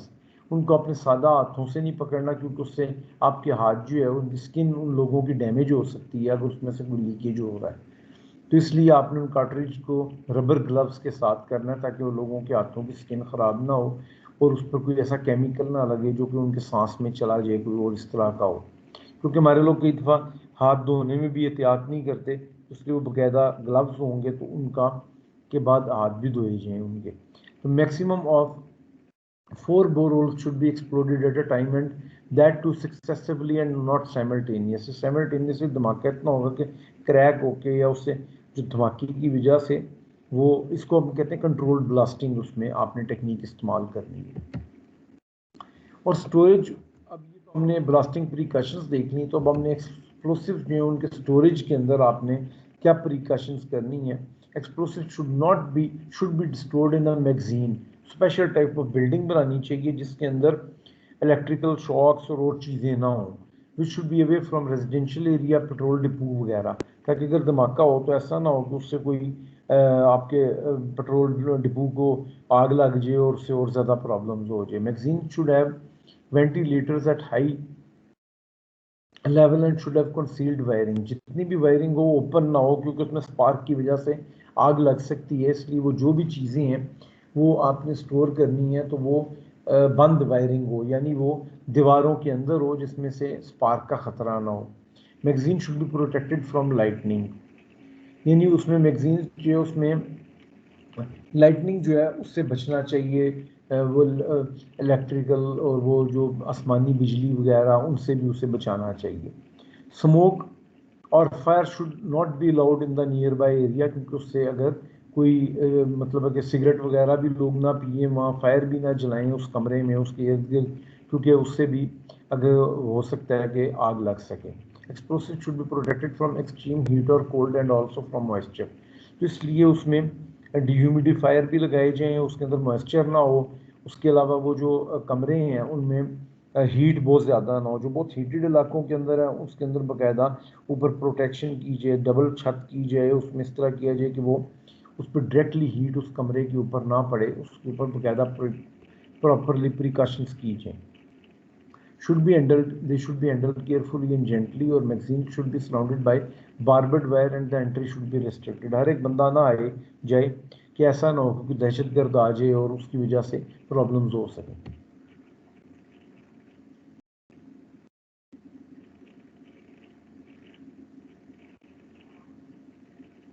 आगे नेचुरल बेड वगैरह के बारे में कह रहा है और स्टोन ड्रेसिंग के बारे में कह रहा है, ये आप खुद पढ़ लें। स्टोन केयर जो है वो ये है कि आपने डिटोरिएशन ऑफ द स्टोन्स को किस चीज़ों से बचाना है, रेन से, फिजिकल एक्शन से, केमिकल एक्शन से, फ्रॉस्ट से, विंड से, टेम्परेचर चेंजेस से, वेजिटेबल ग्रोथ से, म्यूचुअल डिके से। म्यूचुअल डिके क्या होता है ये भी आप पढ़ लें कि दो तरह के स्टोन्स जब इकट्ठे एक दूसरे के रखे हैं तो उनके अंदर भी कोई इस तरह का अमल हो जाता है कि वो केमिकली जो है वो एक दूसरे को ख़राब करने लग पड़ते हैं, तो वो भी ना हो। केमिकल एजेंट से अपने बचाना है और लिचन से बचाना है मिसाल के तौर पे, तो ये आपने इन सारी चीज़ों को बचाना है। अवॉइड डिटोरिएशन, उसके आप ये पढ़ लीजिए सारे को, थोड़े से ये हैं, तो ये आप सारी चीज़ें आर्टिफिशियल स्टोन के बारे में पढ़ेंगे, हम अगली दफ़ा इंशाअल्लाह ताला पढ़ेंगे, लेकिन आप पढ़ के आइएगा। ये सारे के सारे जो नोट्स हैं ये मैं आपको भी शेयर कर दूंगा, तो आप ये पढ़ लीजिएगा, ठीक है। आर्टिफिशियल स्टोन क्या है, वो किस तरह बनता है, और ये सारी चीज़ें बिल्डिंग स्टोन्स में आपको stones used in most historical places किधर किधर यूज़ हुए हैं वो भी सारी चीज़ है। कोई क्वेश्चन है तो अब आप कर सकते हैं।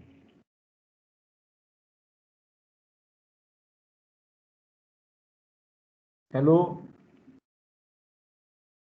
नो सर, कोई क्वेश्चन नहीं है। नो बस सर, ये आप कोई क्वेश्चन नहीं। ठीक है, आप इसको अच्छी तरह पढ़ लें, ये सारे नोट्स में आज आपको दे दूंगा, ये आप पढ़ लें। तो हम इंशाल्लाह ताला अभी जो दूसरे सेक्शंस हैं ना COD वो ज़रा आगे पढ़ चुके हैं, तो हम अगली दफ़ा लाइम और इसके अलावा हम जो है सीमेंट के बारे में पढ़ेंगे। तो आप काइंडली जो है लाइम और सीमेंट के बारे में जो है वो भी स्लाइड्स में आपको शेयर कर दूंगा, तो आप काइंडली जो है ये जो आज का लेक्चर है इसे अच्छी तरह से अगले 2 दिनों के अंदर इसको प्रिपेयर कर लें। तो मेरी ये आपको रिक्वेस्ट है कि आप इसे अच्छी तरह पढ़ें। तो CR साहब जो हैं वो सारी हाज़िरी वगैरह ले लेंगे सारे लड़कों की, और लेने के बाद तो मुझे दोनों CRs जो हैं वो दे देंगे। पिछली हाज़िरी जो है वो एक ने तो दी थी, दूसरे CR से भी मैं कहूँगा कि वो भी दे देंगे, उनके पास है, नहीं तो जो भी तरीका है उसके हिसाब से वो देख लेंगे। ठीक है जी, आज का लेक्चर बंद करें। Yes sir.